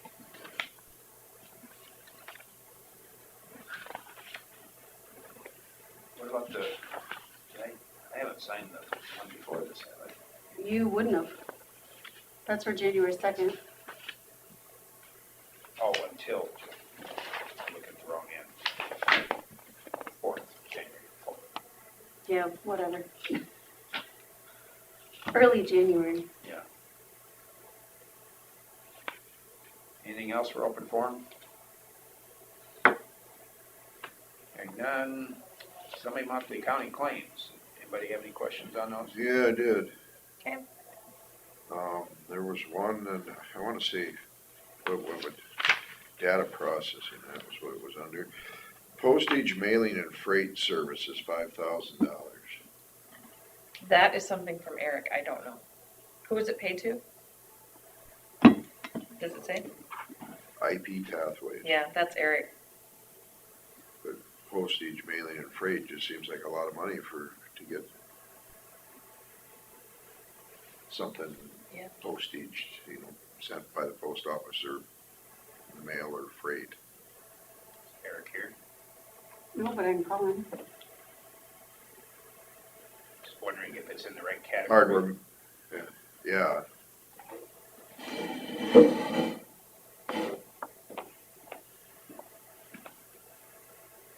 There's hardware and software maintenance agreements, and, And maybe, you know what, that's Hey, supposed to be I'm in the board meeting, I got you on speakerphone. Which is an IT. Bill has a question about, It's me. I transpose a number. It should be 42100 and I put 41200. oh, never mind, Yeah, so I'll do a journal entry for that, thank you. all right, we're good. I Okay, bye. No, just knew that It doesn't whatever he had make shipped to sense. him You for wouldn't even put $5,000, I'd have went and got it for him. well, yeah, and it didn't make sense, so thank you, because for 4,800. I just gonna say, I was gonna say 4,500, I was gonna be generous. All right, well then if Good it's, catch. yeah, good for me too, because I can catch it in this, make a change this month. Anything else for semi-monthly county claims? These are the ones that you emailed out to us Yeah. too, right? There was something that I questioned on one of them, I think it was in the sheriff's department for next generation, It's the technologies instead of our IT they use. but it was doubled up. There was. one Because that- communication uses them and the sheriff's department. Two contracts. Okay, is Yes, it the same number? same number. right. Yeah. But one is the sheriffs use it and the communications. It's part of The Explains two of that, them huh? split the bill or whatever? They each get their own bill. They own their own bill. Mhm. That's two Yep. different entities. And then if they have work done throughout the month that's in addition, then there's another bill, so they could pay them 3-4 times Okay. in the same month. I just want to make sure, like yesterday, you were saying, well, they didn't come last Friday because of the weather. Well, I hope they cover that it's the time they owe him rather than charging extra. Yeah, aren't billing it out. Yeah.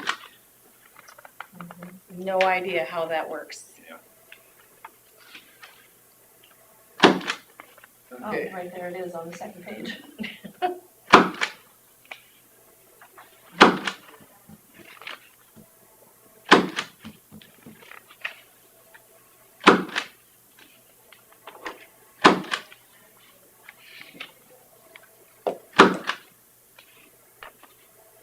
That was the only question I had, but I certainly didn't catch the 5,000 one either. so. Right. After a while, you get to looking at the numbers and you'll recognize how it looks off. And it's sometimes awful hard for us to look at it and see mistakes because we really don't know, but even I know that postage and mailing and freight to 5,000 is a lot. So. It's a lot. I did have a How question. heavy It's was not her this with thing? Yeah. Her election and stuff could possibly. Yeah. Yeah, if I would have saw it under, through your guys' office or something, mailing out something in mass or whatever, you can almost understand it. Even that would be high, still high It for would be that. high. But, We've but never done you- that. We've you done guys, I 3. can see a higher, but for him, I'm like, And 50 cents a pop, that's 10,000. There was a lot of Alliant Energy ones. All our shops and. That is conservation and all of his different parks and. Okay. Yeah, in elections, we can do 6,000 a year. yeah. But not in one check. Not Yeah. one shot for, Yeah. would that be for a 2-week period, I suppose? Or wow, no, you'd spend it.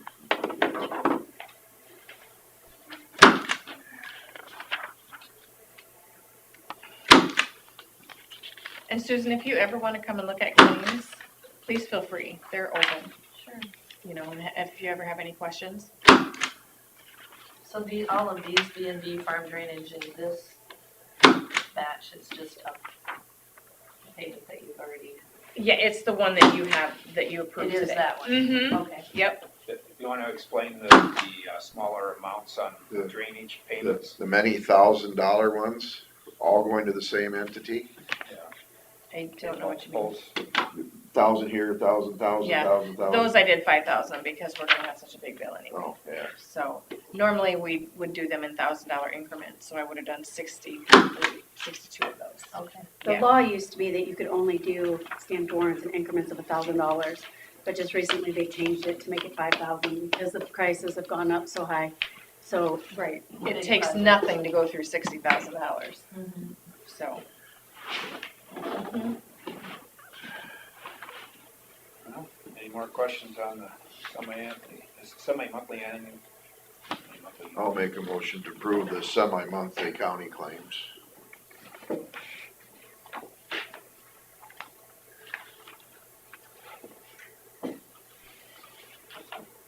Got two different. This one's one way with a stamp like this, and this one's like this with a predetermined box. Well, the one, I determined didn't need to be signed. I didn't Yeah. stamp the one. So one has the predetermined box and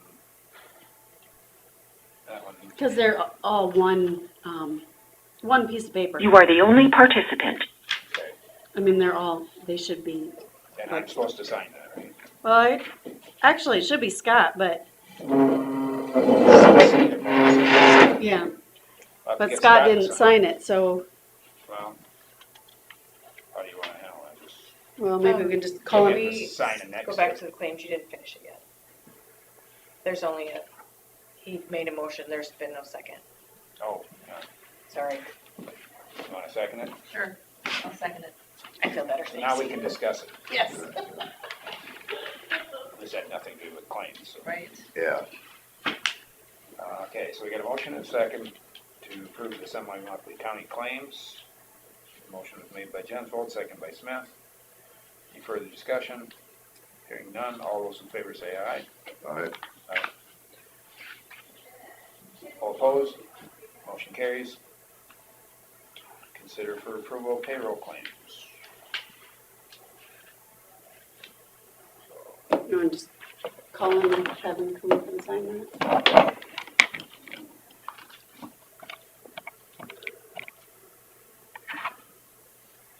Hey, we need your signature on something up here. All right, bye.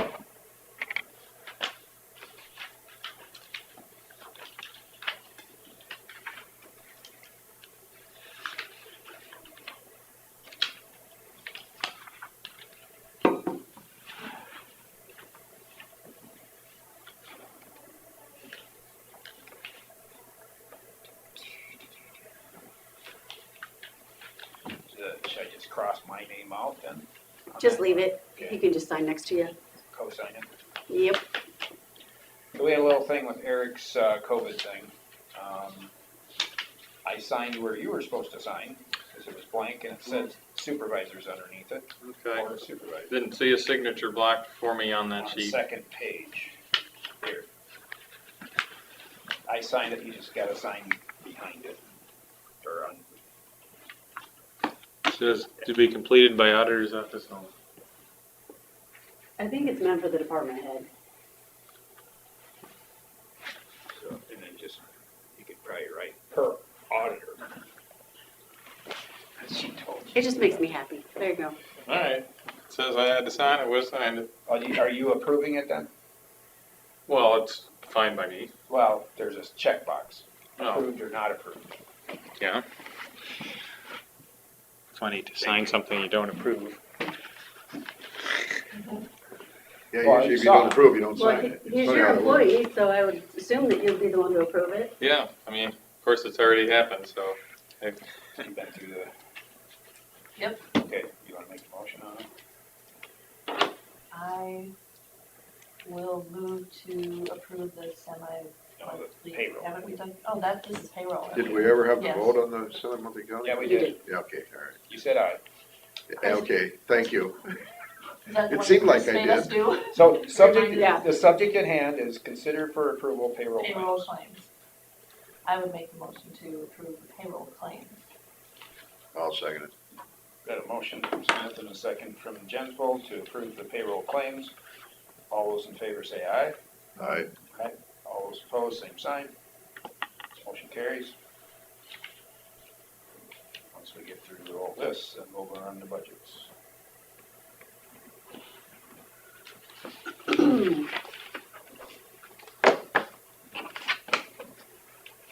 Do you leave that on the whole time, and the phone? We're the only participant, but, Yeah, I can shut off the phone if Yeah, you want. probably no use. I mean, it doesn't matter. I Nobody was guess. on anyway. We were the participants last time. Unless We're on YouTube still, so. Yeah. whatever we're voting on, like if it's in your district, you know, we usually let the person whose district in it make the motion. But on a lot of things, it's kind of unwritten what the way it works is, usually one of the two of us will make the motion and the second, and then the chairman just has to. He doesn't have. Yeah, to we do alleviate him of additional that work. responsibility unless he thinks he needs to do it, so. That one, I just wanted to keep it flowing. Yeah, no, yeah. I did the description and made a motion. There is no rule or anything, it just the way we've kind of always done it for whatever reason. Or as Stan Walker would say, according to Mitchell County rules. Yeah.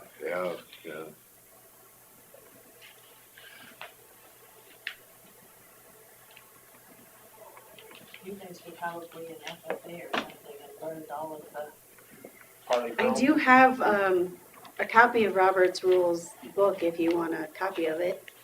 You know, but I do have it someplace. if I'll have to look. You can but look in that cabinet, see if. There might be one I there think there's too. one there. Robert's rules, is that what it's There's called? another one too. There's other rules. But FFA was so dang long ago, I'm not exactly sure I think remember it all. We won one district competition from Tom's. Did you? Yeah. Yeah. Well, See, now I never got into too much of the contest stuff, but our FFA was always winning stuff when we had yeah, matches you there. guys were strong on Oh. projects. and Yeah, we had the whatever number else. one chapter in the state for years in a row. Matches. Yeah, good old Natty Bumpkins, and then he packed it up and went and ran the FFA at the state level. We were always jealous of Buffalo Center and their program. The other thing we were good at, we finally won the soil, Soil judging, down at Clear Lake. yeah. We were always like second every year, and then every year I was doing it, we got first.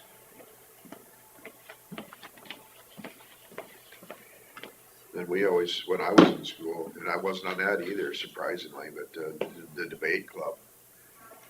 We won state debate every year I was in high school. We had Kim Mormon and, what's that? Were you on 18? No, I was not, surprisingly.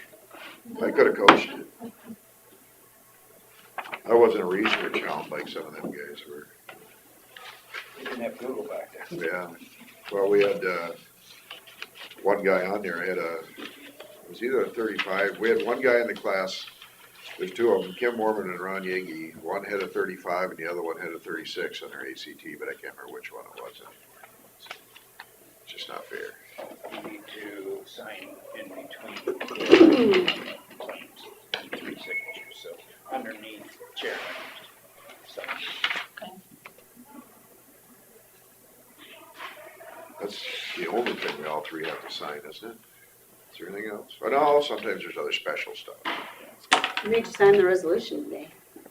All three of you. you know, yeah. Sure did.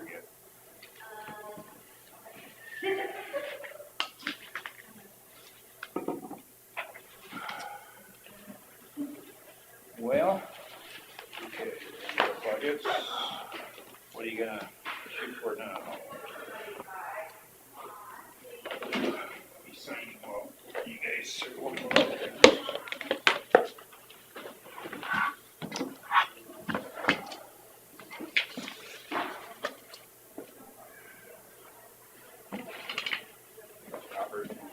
is.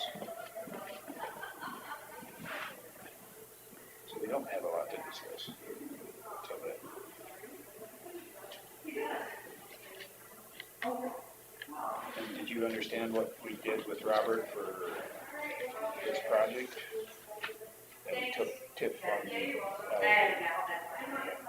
give him, was it 200 some thousand towards nature center. I thought it was less than. 225 or something. That was Mike's. We wanted to ensure that it was a good enough match to qualify for the CAT. 225? What was the final number on the grant to Robert from us? I think it was 80,000, but I am I thought not, it was bigger than that. I don't I think remember. it was 140. Well, maybe that's at 140. Yeah. I know, because Mike kind of drove that discussion. I'm sure it wasn't. He wanted it up higher. I was thinking in the under 100,000 range, and he went higher. 140 if I remember right. Hello. Robert will be able to tell us, because I'm sure he'll remember. All right, What do I tell you? how much we had allocated For the cat for grant? the match on the CAT grant? 300,000. Huh? 300,000? Is that what it was? No, it was 145. I could have got it, huh? No, I remembered what it was. I don't know. I thought it was 140, but 145? I think it was 145. I think it's written in that book. Yeah, that's what I've got it down on my thing anyway. Well, we got a resolution, so. Yeah. Or you did. And that was in this fiscal year? This fiscal year. No. The one we're working on. Okay, 2022. The TIF, you mean? The Wow. 145? The expenditure is in 2022, right? Carl? It's not in the budget. Okay. Is it? Not in this budget. I mean, the new budget. In 2022. Yeah, it would need 2022, yeah.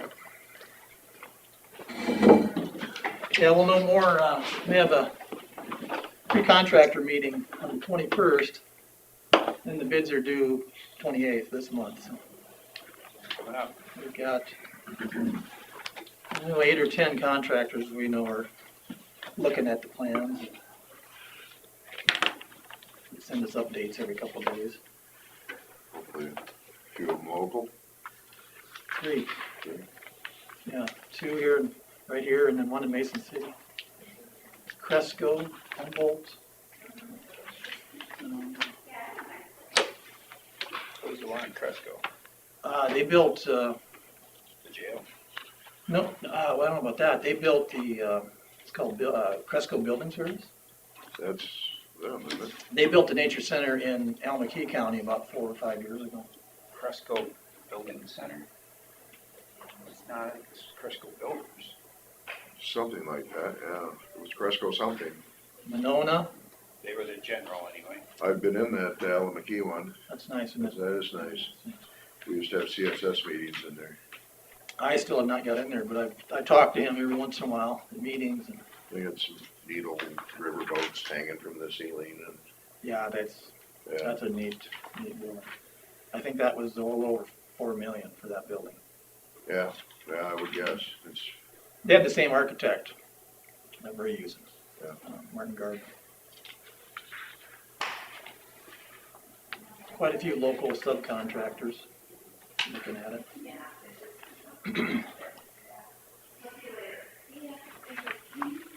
I'm early, so. Yeah, I gotta finish up all my payroll.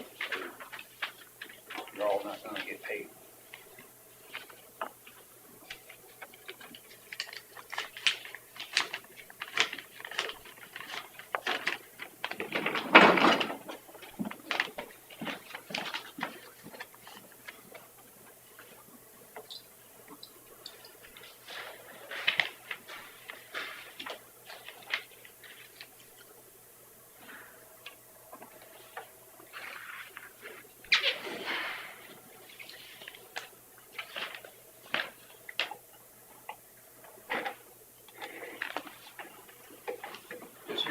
Conservation Board use signature stampers out there? Yeah. Have for quite a few years. And you think if once in a great blue moon, I'll forget them and I gotta sign them by hand and that's like, oh my gosh, you know. Yeah.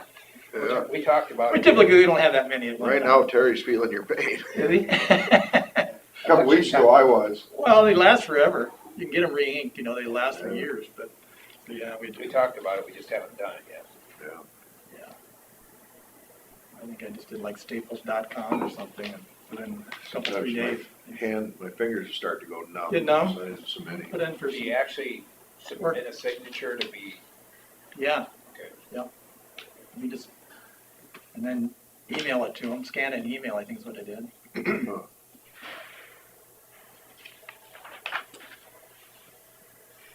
just wondering if there's anything perfunctory we have to do here to allow for that?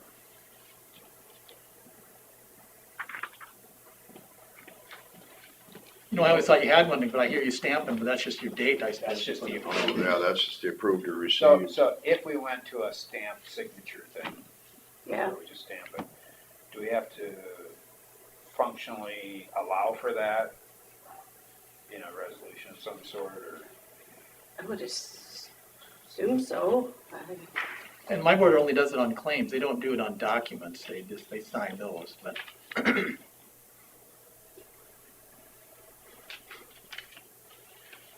Something I can ask about.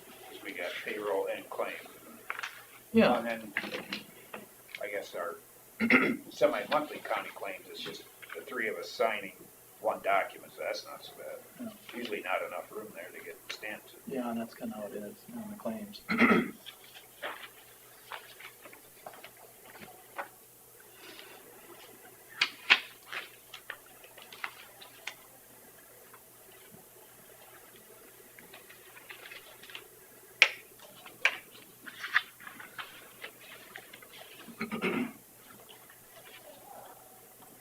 I guess he decided not to stamp that, so I'm assuming he doesn't want it paid. I wouldn't pay that one either. He's just getting back at me for yesterday Is that it? when I stuck my foot in my mouth. Yeah. I thought maybe that'd slip through, you wouldn't notice it, and you wouldn't get paid, and I'm like, yeah, I got him now. But there's no getting ahead of Terry, he's too dang sharp. Pretty good. Terry, who lived in your place before you, was it a Nelson? Where I'm at now? Yeah. I live in a I live Nelson. on Highway 9, or 69, yeah. Before me, there were some renters that, I mean, who owned it? Was it a Nelson? Was it? Mitch Thorson, Oh, Mitchell, okay. and then before that was Amos, Okay. For some reason, I was thinking Mitch Nelson. moved into his dad's his house, dad's house, his folks' place. a couple miles down the road. We're around. talking about Green Bay Packers for some reason recently, and Tom Bakken, you know, and Nelson, I think, are both on the training, or equipment, and Tom's been there forever, and then Nelson went later, I think. I think there's a Nelson. Yep. Tom brought him in. Tall kid, yeah, not a kid, but Is he related to Dark then? Or is Nope. that a different? no. Different Nelson. It's, married to Bev Lumbick's daughter. Nice guy. I think he's soon to retire though from that, and they're moving back, I mean, they bought a house in Lake See, Nelson. Tom was a few years younger than me, so he's gotta be, yeah, and then Nelson, I think, was about the same, close age-wise. Maybe even a little bit older.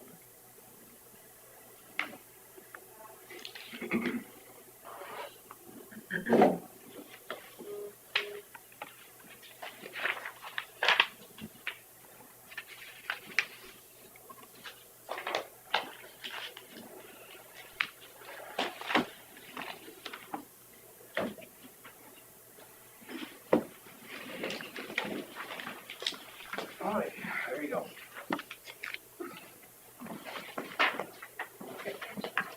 Thank you.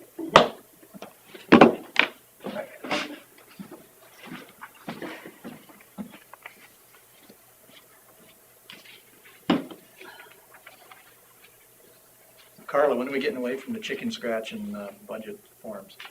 As soon as we move to the new software. That'll be good. I would think you would like it. What's that? I would think you would like it. Well, I believe the way it works, it's supposed to work, is that I send out your budget to you electronically, and then when you fill it in, Merge it. it just feeds back into my system. So that will be a lot less manual entering. And it prevents, like yesterday, I had one line item where I'd put in 300 instead of 3,000. It'll prevent stuff like that, Easy you to know. do, yeah. So it'll just kick it out, or it'll send a red flag, or it'll? Well, it's supposed to, when they'll enter their own budget and it'll feed into my system. So I won't Oh, be so it entering, You because wouldn't- right now I hand feed in all these numbers. And, you know, I do it like this, I put it on the spreadsheet that you send out, but she still has to use this one, because this one won't merge anyway. Right. So I hand enter all of it, so. Yeah. And then when you're done with this, then I hand enter it into the state system. So then I enter it a whole nother way, which is another layer of. Well, I wouldn't have it done until June. Didn't type fast enough. Yeah. No, I would, I can push my fingers through the keyboard, but I can't make them move fast on the keyboard. And that's why I still, like, people want to, like, Robert makes his own, like, I send him an Excel spreadsheet and stuff, but it's easier for me to get them all on these sheets back so that it's all the same. So when I'm looking at it, it's, you know, and then you just, Much faster. Yeah. yeah.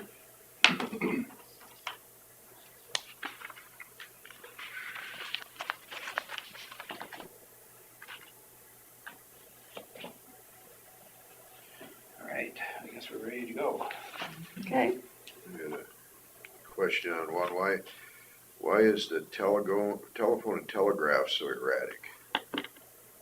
Which Which one are you telegraph looking is always interesting. It was 2,000, 1,100, Oh, 400, 0, now 2,400.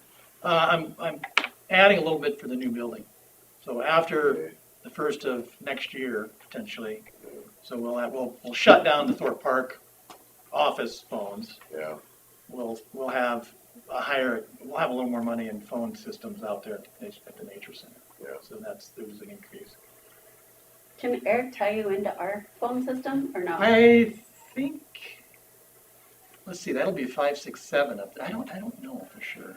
If you it seemed like we talked about this once before. Seemed- And tie in Winworth Vetco? Or not?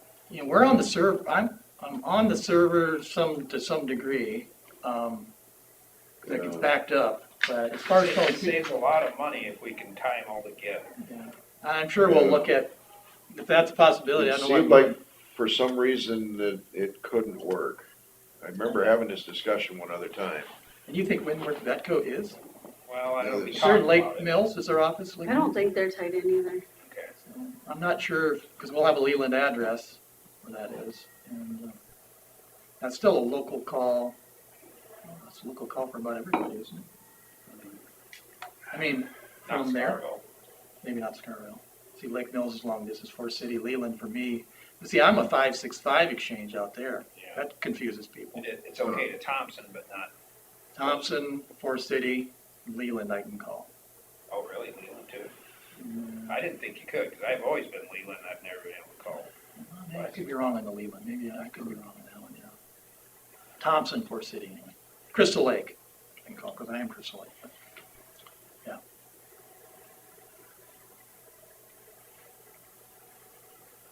So what other highlights you have on this? We had a few things for utilities, knowing that we're going to a bigger building. And you know, like I said, we will shut down the Thorpe Park office, and then we will work on plans to probably turn it into a rental, so we'll have revenue coming in on that one. I think as Bill said earlier today, salaries, insurance, those are really, and a little bit of part-time help. Yeah, you must have went up from a part-time to a full-time, did you, or? Well, yeah, this current budget, July 1st, we had a a full-time position created, yeah. Yeah. So, So that's why that 41,007. From 11,700 to 41. yeah.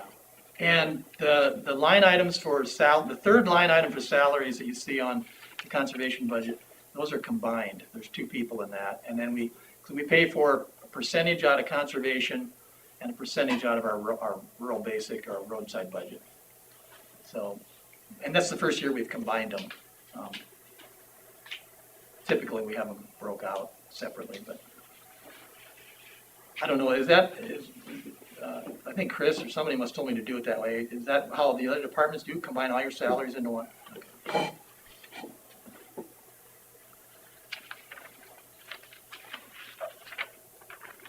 We essentially have about 6 different budgets. We have the conservation budget, we have the roadside budget, we have a REAP budget, and REAP is the resource enhancement.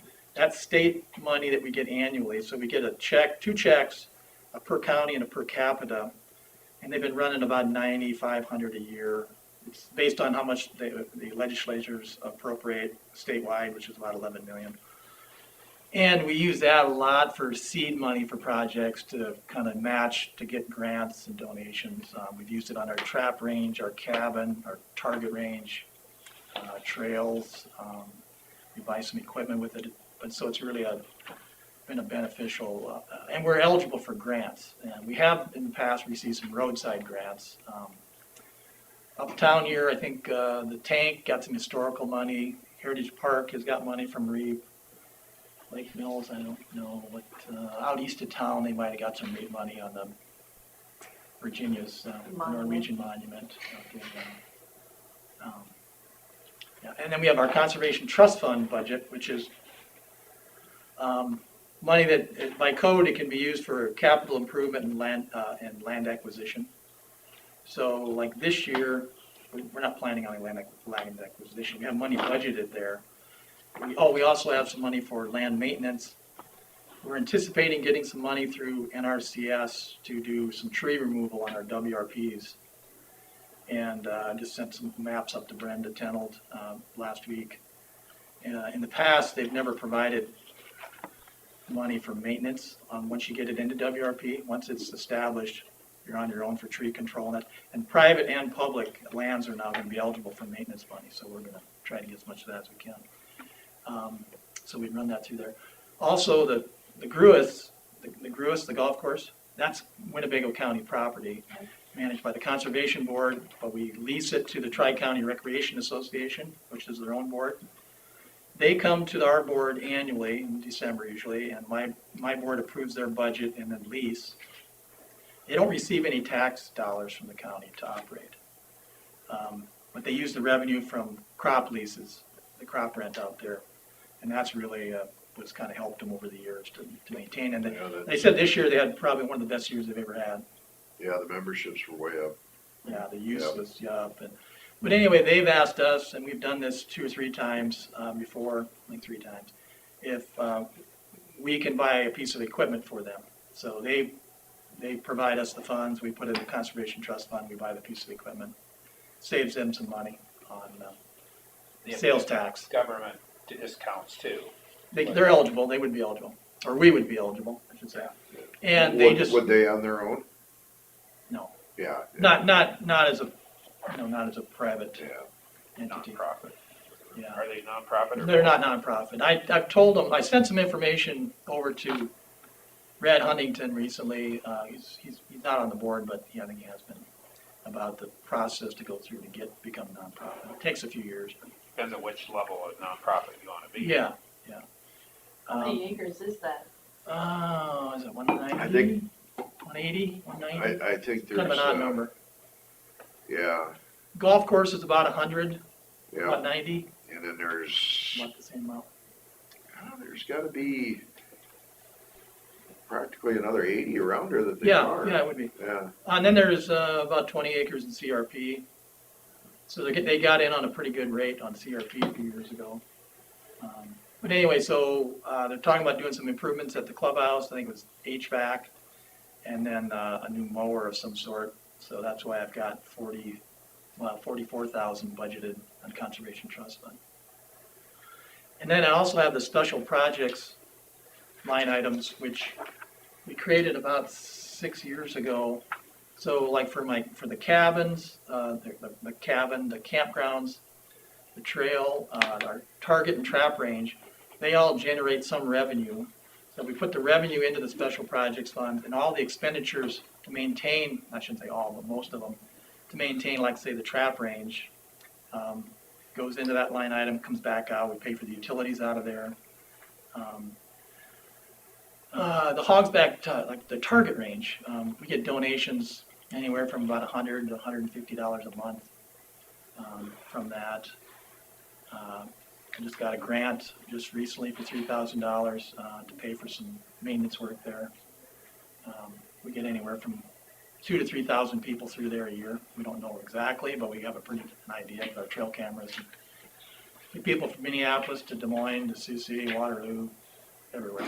They'll drive for the day to shoot there because it's a free range.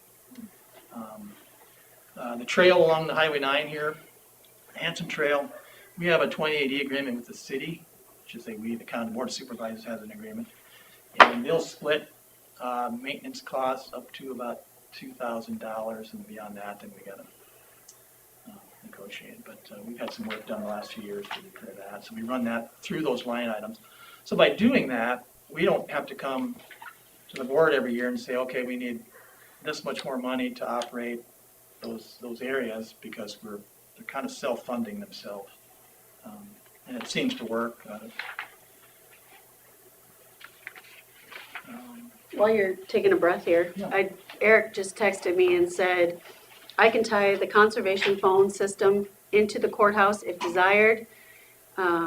It would probably end up being a 585 number, even though you're out there, it would still be a 585 number because you'd be tied into here. And then he said he could be an extension on our system that we could call internally between buildings. And then he said, just like the sheriff's office. So Is it a cost saving? it's a huge cost saving. Yes. Because we used to spend probably like $4,000 a month for the whole courthouse to be on phones, and now we probably pay, I don't know, maybe not even 2,000, maybe 1,000 for everybody, Yeah, I think and that includes Per public health and the month? sheriff. Yeah, I pay about $150 out there, and that's the We had Wi-Fi. some capital, Internet. we had some capital outlay to start with to Yeah. get the system going, but now that the system's in place, but it's a, adding would not be a big, yeah, it's a different lot type of cheaper. phone. Well, Yeah, yeah. I'm So we'd happy have, I'm wrong. I'm happy I'm wrong. Yes. It can be done for some reason. Yep, he said it can be done, and Good. that, Then you wouldn't have to change your phone number. Well, we he would. would, I'm because- 565 now. Oh, we'd be 585, Yeah. because Which it's tied to he'd our, have to be 585. Yes. Okay. Yeah. Yeah. I thought you said 565. But at least when somebody comes to the website, like the county website, we have our own website too, but there wouldn't be any confusion as far as, I mean, I get calls all the time from people in Hancock County wanting to know about Crystal Lake. It's the 565, and they call us and assume it. Yeah, well, definitely. I know Eric's been involved in our the hardware discussions we've had about our hardware for the building, for internet and phone and that, so Mhm. we'll be talking once we get down the road a ways on that, so. And then I have you see line items there for our nature center. And about, if the budgets come in, or the bids come in, and, as we're hoping they will, they could start around April 1st. We have to anticipate how much money we're gonna spend this fiscal year, which we're figuring about 25% of the overall cost could be outlaid before July 1st, give or take, just based on the architect's past experience and talking with some other counties that you have just put up nature centers.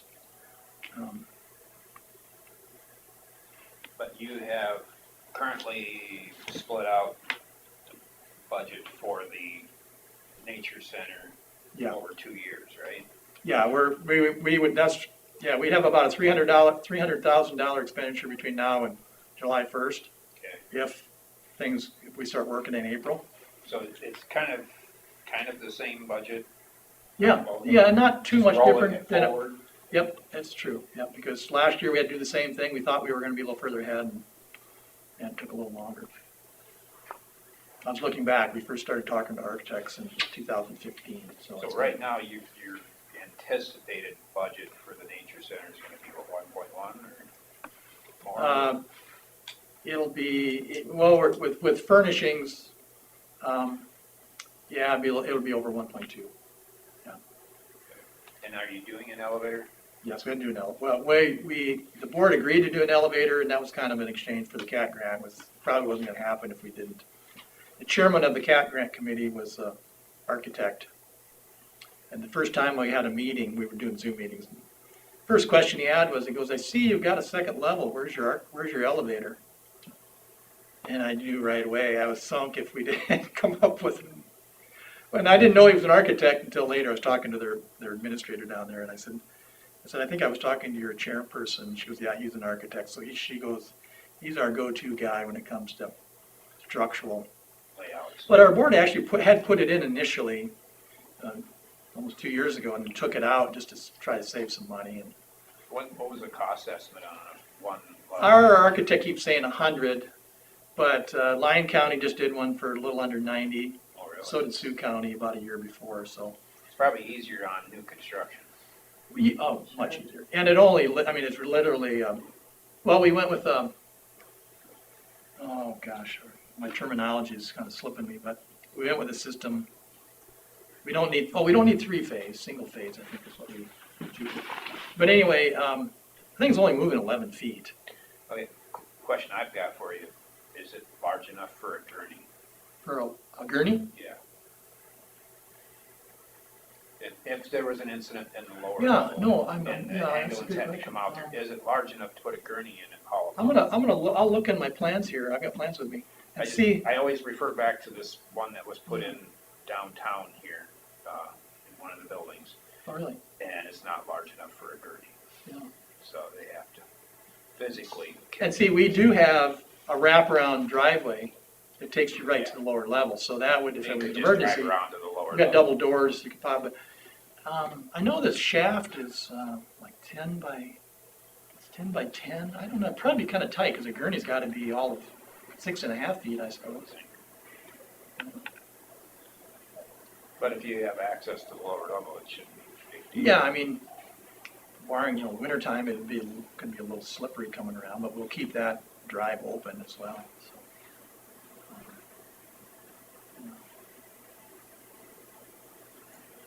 yeah, well, like I say, we'll know a lot more here in the end of the month. That's where we're going to be going with it. So.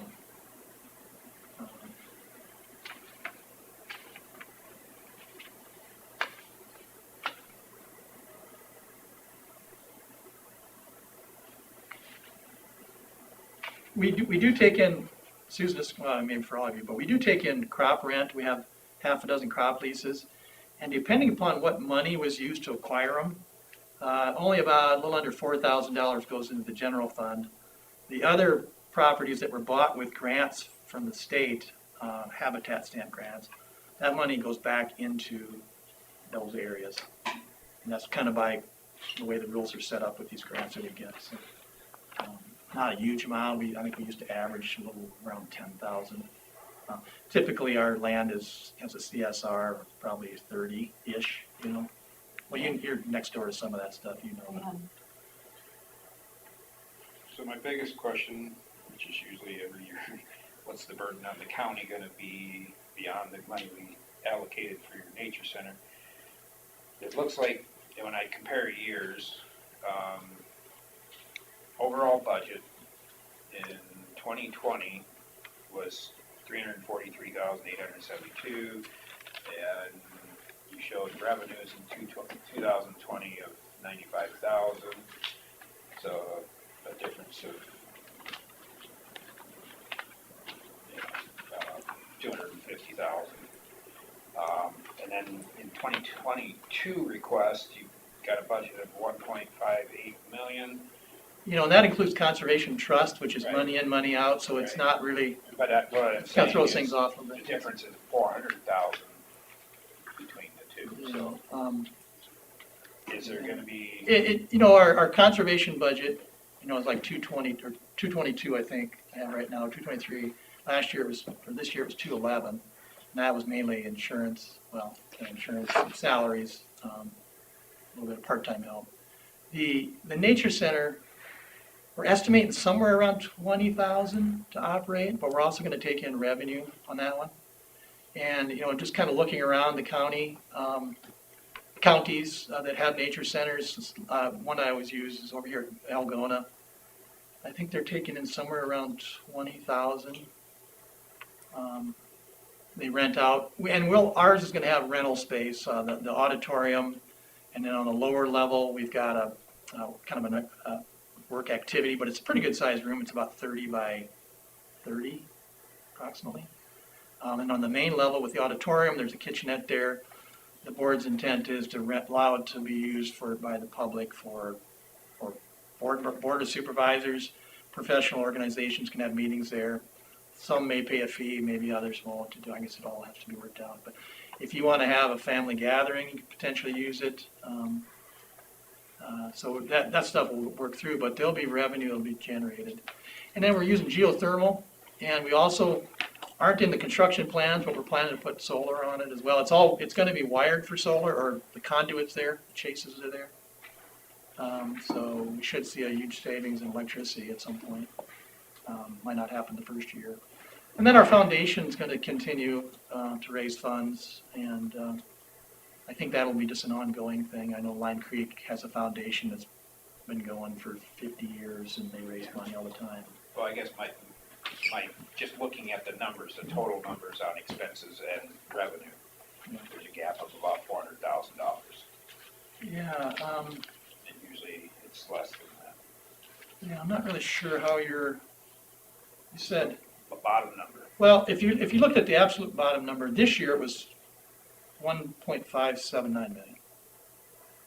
1,579,000. On page 51 online, it said it should be on yours. And this year it was $7,000 difference. And like I said, with conservation trust, the conservation trust fund fluctuates so much based on, and we haven't been doing too much out of there, but our actual tax asking, there isn't that much of an increase. Well, that's the part I'm trying to figure out. Yeah, no, you're adding in some others that, so if you look at, A lot of stuff went up, it's just the environmental education center went down 100,000 to cover some of it up, but, and that's gonna be money in, money out. I mean, it's, right now, we've got 1.2 million. We have access to 1.2 million. That includes the TIF and the CAT. And the CAT, we have to spend the money to get it back. So they're giving it back to us at a rate of about 18 or 19% of, or 20 cents on the dollar we'll get back. That's how they operate. So we just keep submitting bills monthly or however often we gotta do that. But all of that is in your budget as money in, right? Yeah.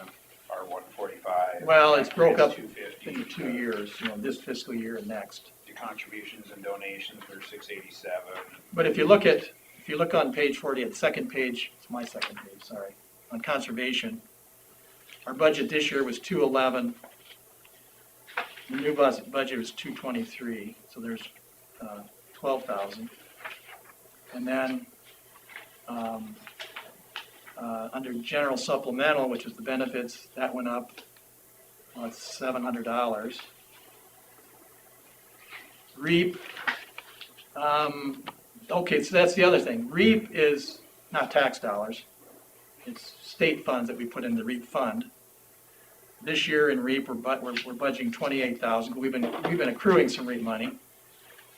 Last year, we budgeted 8,000 in expenditure, 15,000. So that makes sense. Now, I'm wondering from Carla's perspective, do you know that they're using that from their existing funds?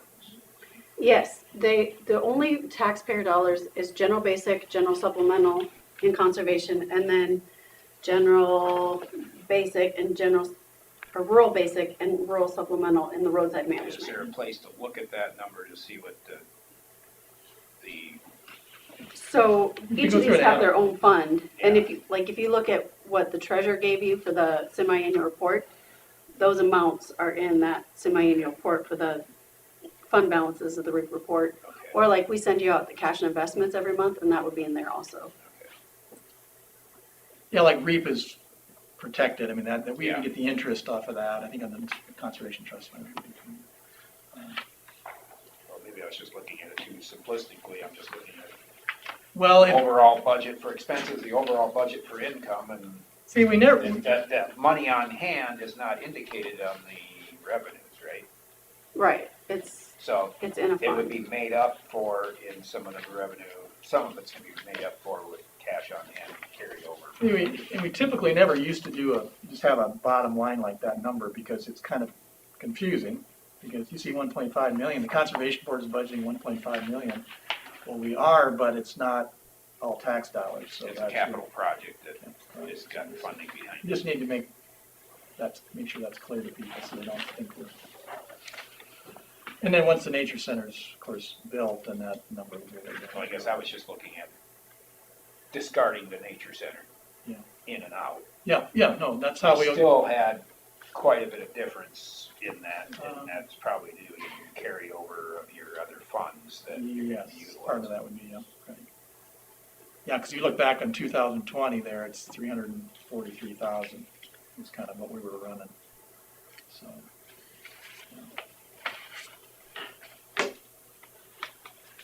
So why were the actuals in 2021 so much lower? Because it's as of January 13th. Half years. Oh, Yeah, sure. yeah. Yep. Got it.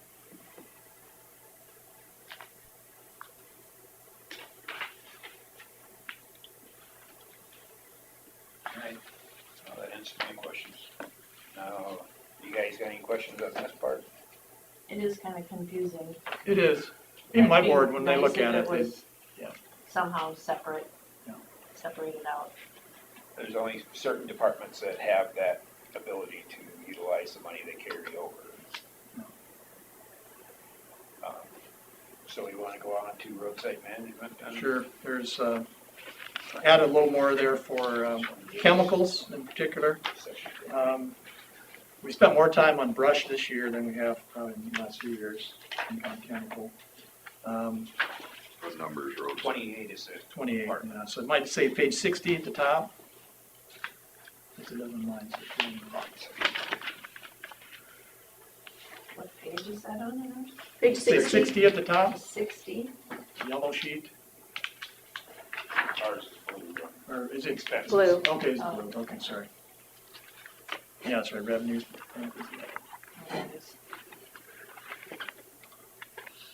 So we added about 4,000 for chemicals and a little bit for help, part-time help. So that's, let's see, about an $8,000 increase. I talked to the engineer one meeting and asked him how the communication between the blade operators and roadside management is Yeah. going. And I think we've gone through a lot of personnel to where I think he's almost going to have to do more training and emphasizing that they need to be looking at things like Yeah, that. just let us know, we're happy to. I think it's been laxing on their side of it to Every year I do talk to Scott and I'll say, hey, whenever you see something, just let me know so it doesn't fester and And whoever they hire for Mark's position will hopefully yeah. be a part of that too. Yeah, we were just talking about that too. Yeah, and Scott, when he gets something, he'll call me usually once he knows about it. So noxious weeds haven't been as big of an issue, but the brush is one that's more noticeable, and it only takes a year or two, and pretty soon it's. Doesn't take long for dogwoods to pop up in a ditch. Yeah, I was just actually talking to Pete Paulson, Heartland Power this morning. They've got a skid steer they rented from Albert Lee with a forestry head on it. They're going to town with that right now. And I was talking to Scott about that just last week, I think it was, I said, I'd love to we'd own one of those because they're on tracks and you can really do a nice job and literally take down about as big a tree as you want. Only limiting factor is how tall it is, but most roadside stuff isn't so terrible big, but I'll send you the video that Pete just sent. Like a wheel on it or It's got a something? drum, it's a big drum on the That's head. what David uses. Just grinds it right up. They're operators, yeah, we've hired them to do on our wildlife hearings. but they're, they get about $200 an hour, so it's kind of restricted.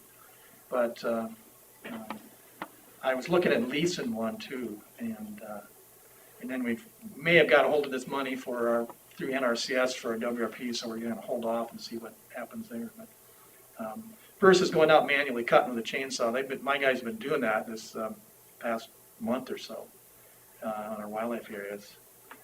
We're trying to get ahead of it, but the skid steer, I know the DNR's got one.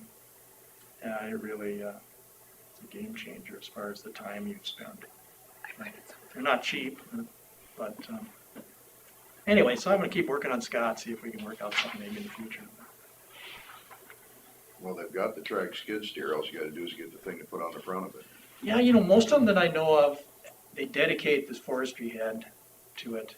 Oh, yeah? I would think it'd be something that you could take on. You can take them off, but and I know they armor those skid steers, make them bulletproof because all that stuff is going 100 miles an hour, Oh. So, but I think you're right. There are some. I know Hancock County, Worth County's got one, a couple different versions of them. One is a big flat blade. Another one is. That'll do little sapling. Well, it'll do pretty good size, but it's not doesn't do as good job of grinding up into mulch and that kind of thing. We used one of those drum ones that's a skid steer drum on that Cherry Hill project where I'm gonna build. Where's Sherry? Oh, Cherry Hill, right there. Oh, you did. So did you just rent one? Did you guys rent one? We, Dairyland did it through there, Oh, Dairyland. and Okay. so it was fun to watch. Yeah, you can turn it into mulch if you. Yeah, Take the time. except for there's still stumps. Well, now then they didn't take them down there because you can take them down below ground level with these We had drums. some rocks and stuff in Yeah, there, so yeah. it was, Stay away from it then. but it really worked. We actually got one from the forest, from Fish and Wildlife Service this past fall. It goes on the back of our tractor. It was one they weren't using. It's called an Alamo, but it's the same principle. It's a drum, but it spins towards your tractor on a 3-point. And then we had that new tractor that we're leasing. And the first thing we did was catch a brake line within 15 minutes. Tore a brake line loose, so then not enough of this. But and the guys over in Union Slough said, well, that might be the reason why nobody uses it over here because it's been around a long time and it's hard on equipment. So, but yeah, You think they'd have something, there's a guard like a on it. fender on a truck, that something to keep it, a guard to. There's chain guards, and that's about it. uh, And it doesn't. they Anything don't do else the on trick. road safe management then?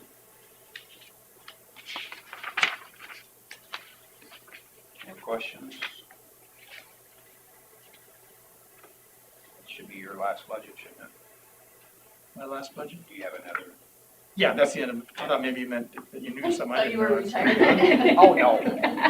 That could be. It might be. You never know. It happens. Maybe you could schedule meetings with Scott's department or something on some of that. Oh, yeah. Maybe there's some communication. And usually what I do in the spring, first we put something out in the newspapers, that we're gonna be out. And then I always let Scott know when we're starting. And just let him know that, and then we try to coordinate too with their mowing so that if they're gonna mow Bancroft Road or whatever, we wanna let them go first and that's so our guys can see better for one thing, but it's, so we usually, he and I talk in the beginning and then throughout the season, but we could just even do, every other week or so, have a phone call scheduled. Are we trying to deal with yellow parsnip or that's not a noxious weed? It's not a noxious weed, fortunately, but it's an obnoxious weed to some people. It seems like it was a little less prevalent this year than it was the year before, but if you drive across the state, it's everywhere in recent years. But, So how can it be turned into a noxious weed? Do we need a petition or something? Well, Because the it's- Iowa Department of Ag and Land Stewardship's weed commission, they have the state weed commissioner. There aren't too many things that are added. I think purple loosestrife might have got added once upon a time. Like giant ragweed is not a noxious weed. And we will spray that if it's a site It issue. doesn't do damage like yellow parsnip can.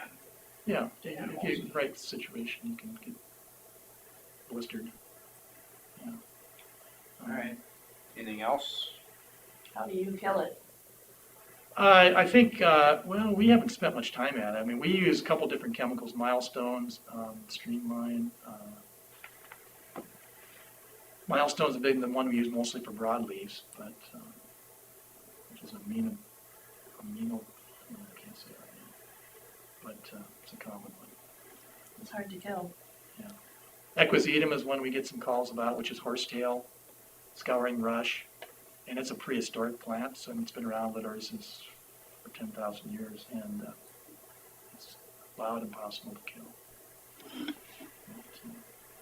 doesn't move out of the road ditch. And that's the one thing we always kind of look at too, is it, whatever's in the road ditch, is it impacting the neighbor, the public, economically or, safety-wise? Typically, nothing grows on the other side of the fence because you do such a good job of weed control. But, yeah, no, we'll keep in touch with Scott. And like with the new guy too, whoever that might be. When are you gonna hire somebody or have them hired by? They're out for advertising right now I've and heard it. taking apps. So probably next month or so, somebody will be. Okay. All right, thank you. You bet. Thank you guys.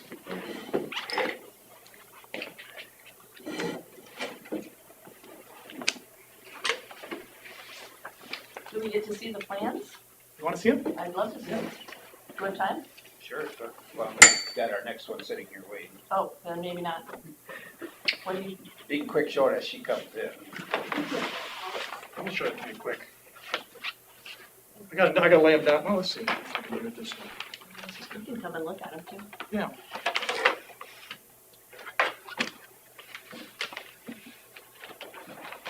Now you can look and see how big your elevator is. Yeah, see, I haven't seen this I problem. have seen that. I just wanna see this quick, just for fun. I don't know where it's going. Yep.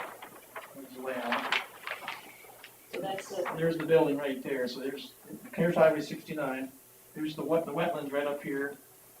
Pioneer Seed Dealers up on the That's corner. straight north That's then. straight north, yeah, this kinda goes northwest, southeast. There's the footprint, is 116 by 60 as far as, this has got a deck on it, a wraparound deck all the way around. The building itself is 40 by 96. So the lower level is the same. Yes, yep.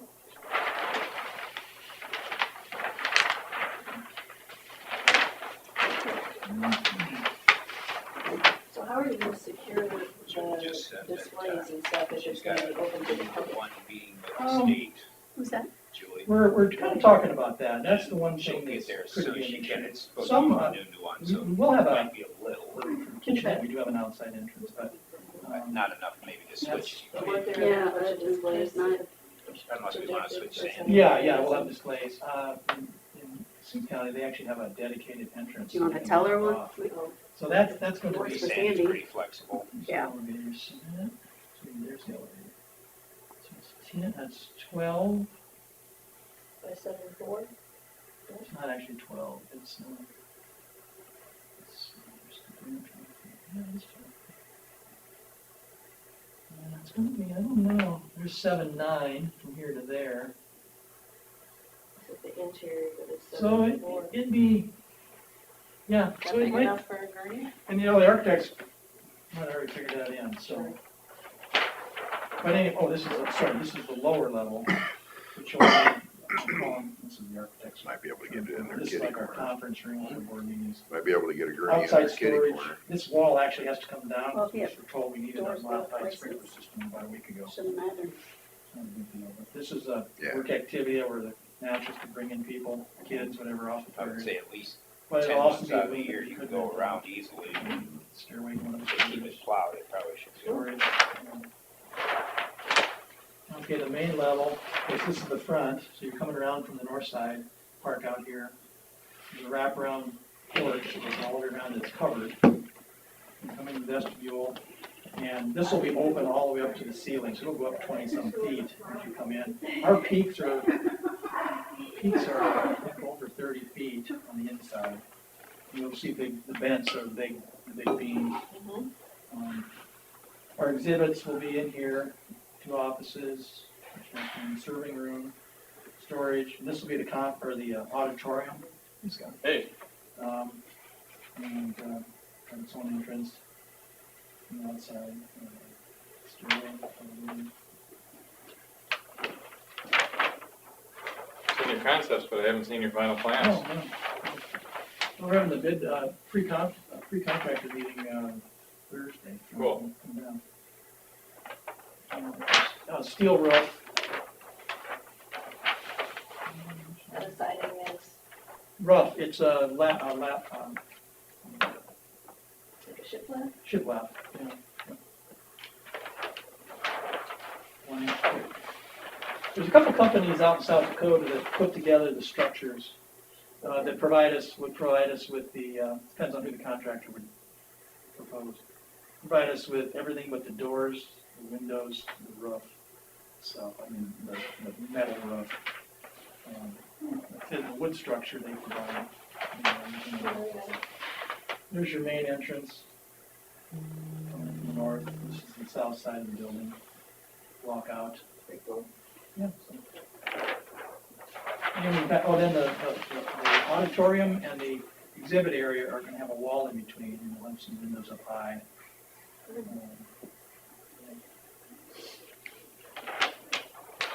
I saw the architectural fees on it. Oh. Oh, wait. 72,000. How much? How many thousand? Let's see, I think our agreement was starting out around 125-ish. And every time he calls me, I get a bill, so. What's the estimated cost of the project? It'll be in that 1.3-ish. Yeah, 125 doesn't sound uncommon. 10 to 13%. Cupola. I think I think on more our than law that. enforcement center, wasn't it like 8%? 3/4 to 8%? We also had a general contractor doing some of that work, though, too, kind of. On a roof. There's the roof lines. We're gonna have nine geothermal wells down by along the driveway. In-floor heat, lower level. You're taking those plumbing bids now, too, then? Yeah, that's all being, yeah, I see some of the Lake Mills guys are in on it, Grow Electric and Young. These are taking out plans anyway. This is just getting down into footing and all that. Well, that's fun. More details, yeah. You guys were talking about brush cutting a little bit. Yeah, Do you have any questions for me? yeah, do you got any money in your budget to buy a skid steer with a rotary? I was gonna say, and I told you this, but we got our, boom cutter on our tractor kind of outfit to work. So that kind of is a similar implement, just not as nimble. It's more- Yeah, see, that's the a thing, it's- rotary.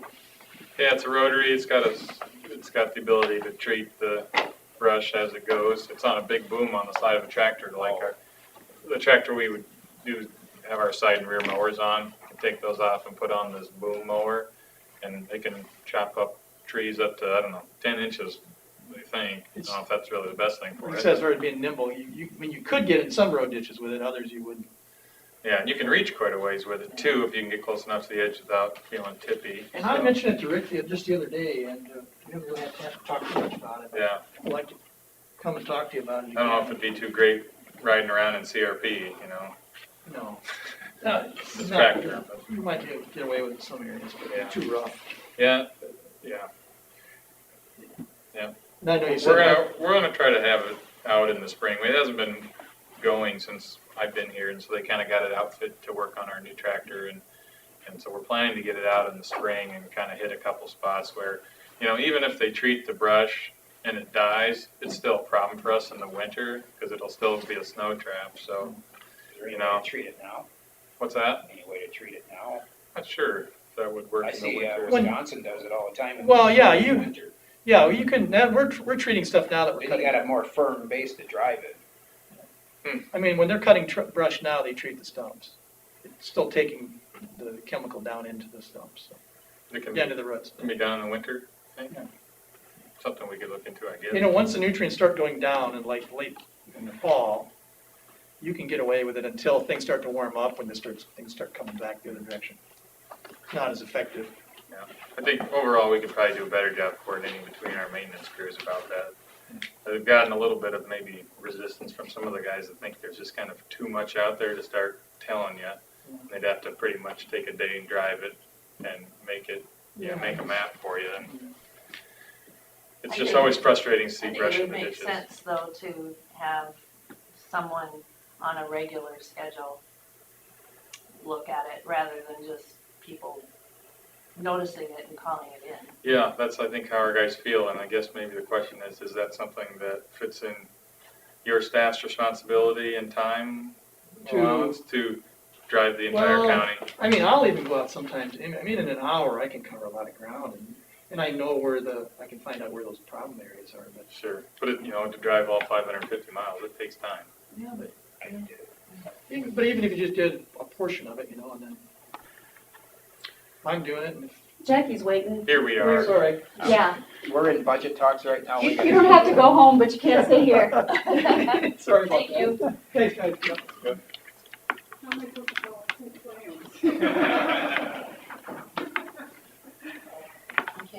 Sorry about that, Jackie. That's okay. Like I said, how am I supposed to follow cool plans? I don't have anything like that. That's good. That's good? Okay, all right, that's good. I won't do anything big. So we haven't met on Terry Derby. I was just gonna ask, I don't know who's who. I don't even live in Winnebago County, so, okay, Terry Susan Smith. Bill Jones will. and Bill. Okay, all right. I knew the names, but I didn't know the faces, so it's nice to meet you. I'm Jackie Miller. I'm new at Veterans Affairs since September. Okay. And so I'm the Veteran Service Officer there for your information. Thank you for helping our veterans. They're wonderful. I've met some wonderful people. All right, well, this whole thing is new to me, so I guess you're gonna have to kind of direct me as to what you'd like me to cover with you We can today. start with line one. Okay, How is the position now? I mean, it was What number two is it? people, sure. What number is it? 21. 21. Getting close, I'm at 20. There we go. So prior to me, 2 individuals were sharing the position. And I think that they together were over 20 hours a week, isn't that right, Carla? It's kind of seasonal almost. Yeah, Yeah. because Denny would go away for the winter, and then Cindy was filling in. I was hired at 20 hours a week. I have been technically doing more than that, but that's also covered by grant funding on the side. So it's just me, Tuesday, Wednesdays, and Thursdays, aside from a few odd hours when that's the only time a veteran can meet me. So that's why that line item is less this year, is because it's just one of me. The other things that there's changes in from previous years, and we're not talking lots of dollars compared to other budgets, I'm sure, but general office supplies is less. Mainly between Carla and I, we kind of figured out that there were some things being charged to that line item that technically weren't office supplies. So doing that more as a prediction of what it would actually be. The only one that if you keep going down, like printing notices is one that did increase. Part of the requirements with the grant funds that we receive is that you do outreach activities with veterans. And because of COVID and not being able to hold events in person, and just kind of estimating that it's not going to be much different by summertime, more that might have to be in the way of print media to get outreach out to the veterans so that they know the services are available to them or changes that have been taking place within the VA. Employee mileage and sustenance, last year what was approved was $10,000. I'm asking for 4. Again, because there was 2 employees, you had 2 people that had to go through national accreditation and training, which is often very far away from here. And so the reason for the decrease is there's only one of me that needs to go through that process this year, if they ever hold a training again. Telephone, we have a reduction in that one as well. This position in the past had a cell phone. I don't see use for that. The position isn't one that's available 24/7. I think that's a place we can take the funds and apply it to our veterans instead of me carrying a cell phone. Other changes, down towards the bottom of the first page, office equipment and furniture. In the bias, you'll see it is 200, and I have it up to 1,500. A couple different things. One, finding out where things were misbilled within the budget. And the second is, I'm a 6-foot-tall female, and the desk in there is made for like a 5'5" person. Right now, Kevin built me some great stilts for my desk, but that's not going to work forever. And those are also things that are covered by the state grant that we received for office equipment. Miscellaneous in the past have probably been used, and not necessarily for miscellaneous items. So kind of reduced that down and instead added a couple of line items for apparel and veterans promotional items. Also is required by the state, there's things for having appropriate apparel that designates your Veterans Affairs Office, as well as providing handouts, is for lack of a better term, to veterans. Anywhere from books to masks to pens, different things, promotional items are used so that the word gets out about your Veterans Affairs Office. So those were 2 line items that were added. The rest of it is, changes based on just the position and how many people are employed in it.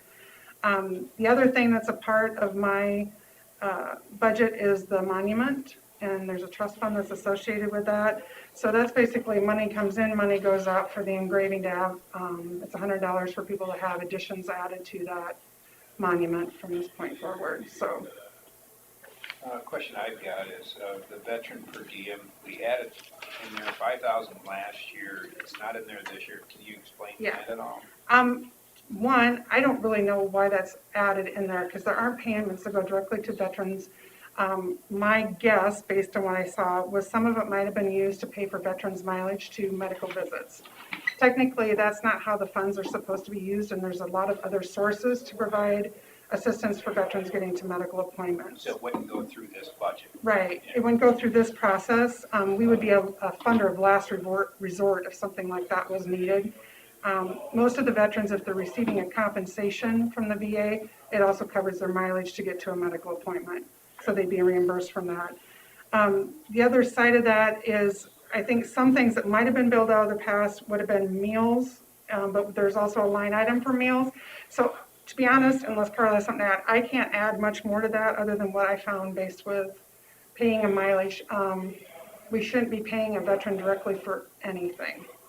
Everything would go directly to who the source is, whether it's energy assistance, it's getting groceries at Hy-Vee, et cetera. It would never go directly to a veteran.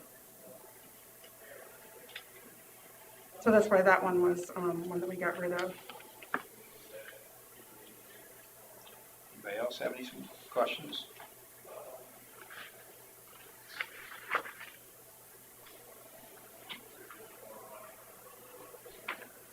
Where do you live? I live in Fertile, so I'm 3 miles out of the. Okay, not far away. No, not far away at all. Nope, I live in Fertile. And I've worked with the county on a contract basis for quite some time, so I was familiar with what had been happening here. And She's written a lot of grants for public health. yeah, I'm the grant writer. Nice. Oh, good. Yep. That's our job. It's fun. I like it. I've learned all about the grant writing stuff this year. It's awful. It's an art form to know what they're looking for. I just say I'm a glorified fluffer. That's what I am. Yeah, everybody's particular on what they want to see, and you just got to know the funder to know what they're looking for. And luckily for Julie's case, I used to work for the state health department and for Saragota Public Health, so I was quite familiar with what they wanted Sure. for funding. Yeah, That sounds like a pretty good opportunity for us. Yes, Yeah. I think so Yeah. too. it is. I wasn't anything too complicated. I don't know if you have other questions for me. No. If I was supposed to say something else. Nope, we're happy to have you. I'm glad you're here. That's all. All right. Okay. Thank you and welcome to our staff. Yeah, and I know I'll be seeing you soon again too, because I realize I'm supposed to be giving reports to you as well, so I think I'm getting my feet wet enough that I can actually give you a report now. Okay. All right, well, it's nice to meet you and actually see your faces. Yeah, well, Thank you. Thanks, Jackie. Yep. sometimes we're not all happy that our name gets put on our face. Well, from my little computer screen and trying to see who you were, it was nice to see who you actually are. I could figure out who you were, but I didn't know. You guys have a good day. Thank you. You do. Okay. Well, that's our last one for noon, schedule. And Julie did say that she'd probably be here 1:05. She didn't want to Okay. switch. She's got another one at 2 that she has to do a conference call. Okay. So guess we'll plan on about 1:05 because Julie has a noon to 1 meeting with the state, so. All right. Anything else we want to cover in the next 5 minutes or just? out to early lunch rather than late like yesterday. Make up for yesterday. Yeah. I have rotary today, so I Okay. will be, So your vote. Your vote is get out now. Make up for yesterday. no, I don't care. I won't go till noon and I'll be Where do they back have about that now? 1. It's down at Bowman. Oh, okay. Didn't you just have Rotary the other day when, I have rotary every Tuesday. every Tuesday? Yep. Oh, you do? Mhm. I'm supposed to have it tomorrow too, but I'm probably gonna miss that because I've got a lot of meetings tomorrow. Are you the chair there, or is that last year? No, I was, 2 I think years 2 years ago. 2 years ago? Yeah. Who's chair now? Lindsay Current, Okay. and Scott will be next year. Where's she working? She works for Hogan Hanson. Okay. Does she work down in Garner or I something? think she works in Mason or from her home. So I know Sam left there and went to, Dave Arndt. so I'm chasing my tax prepper. Yeah, I think I will be too.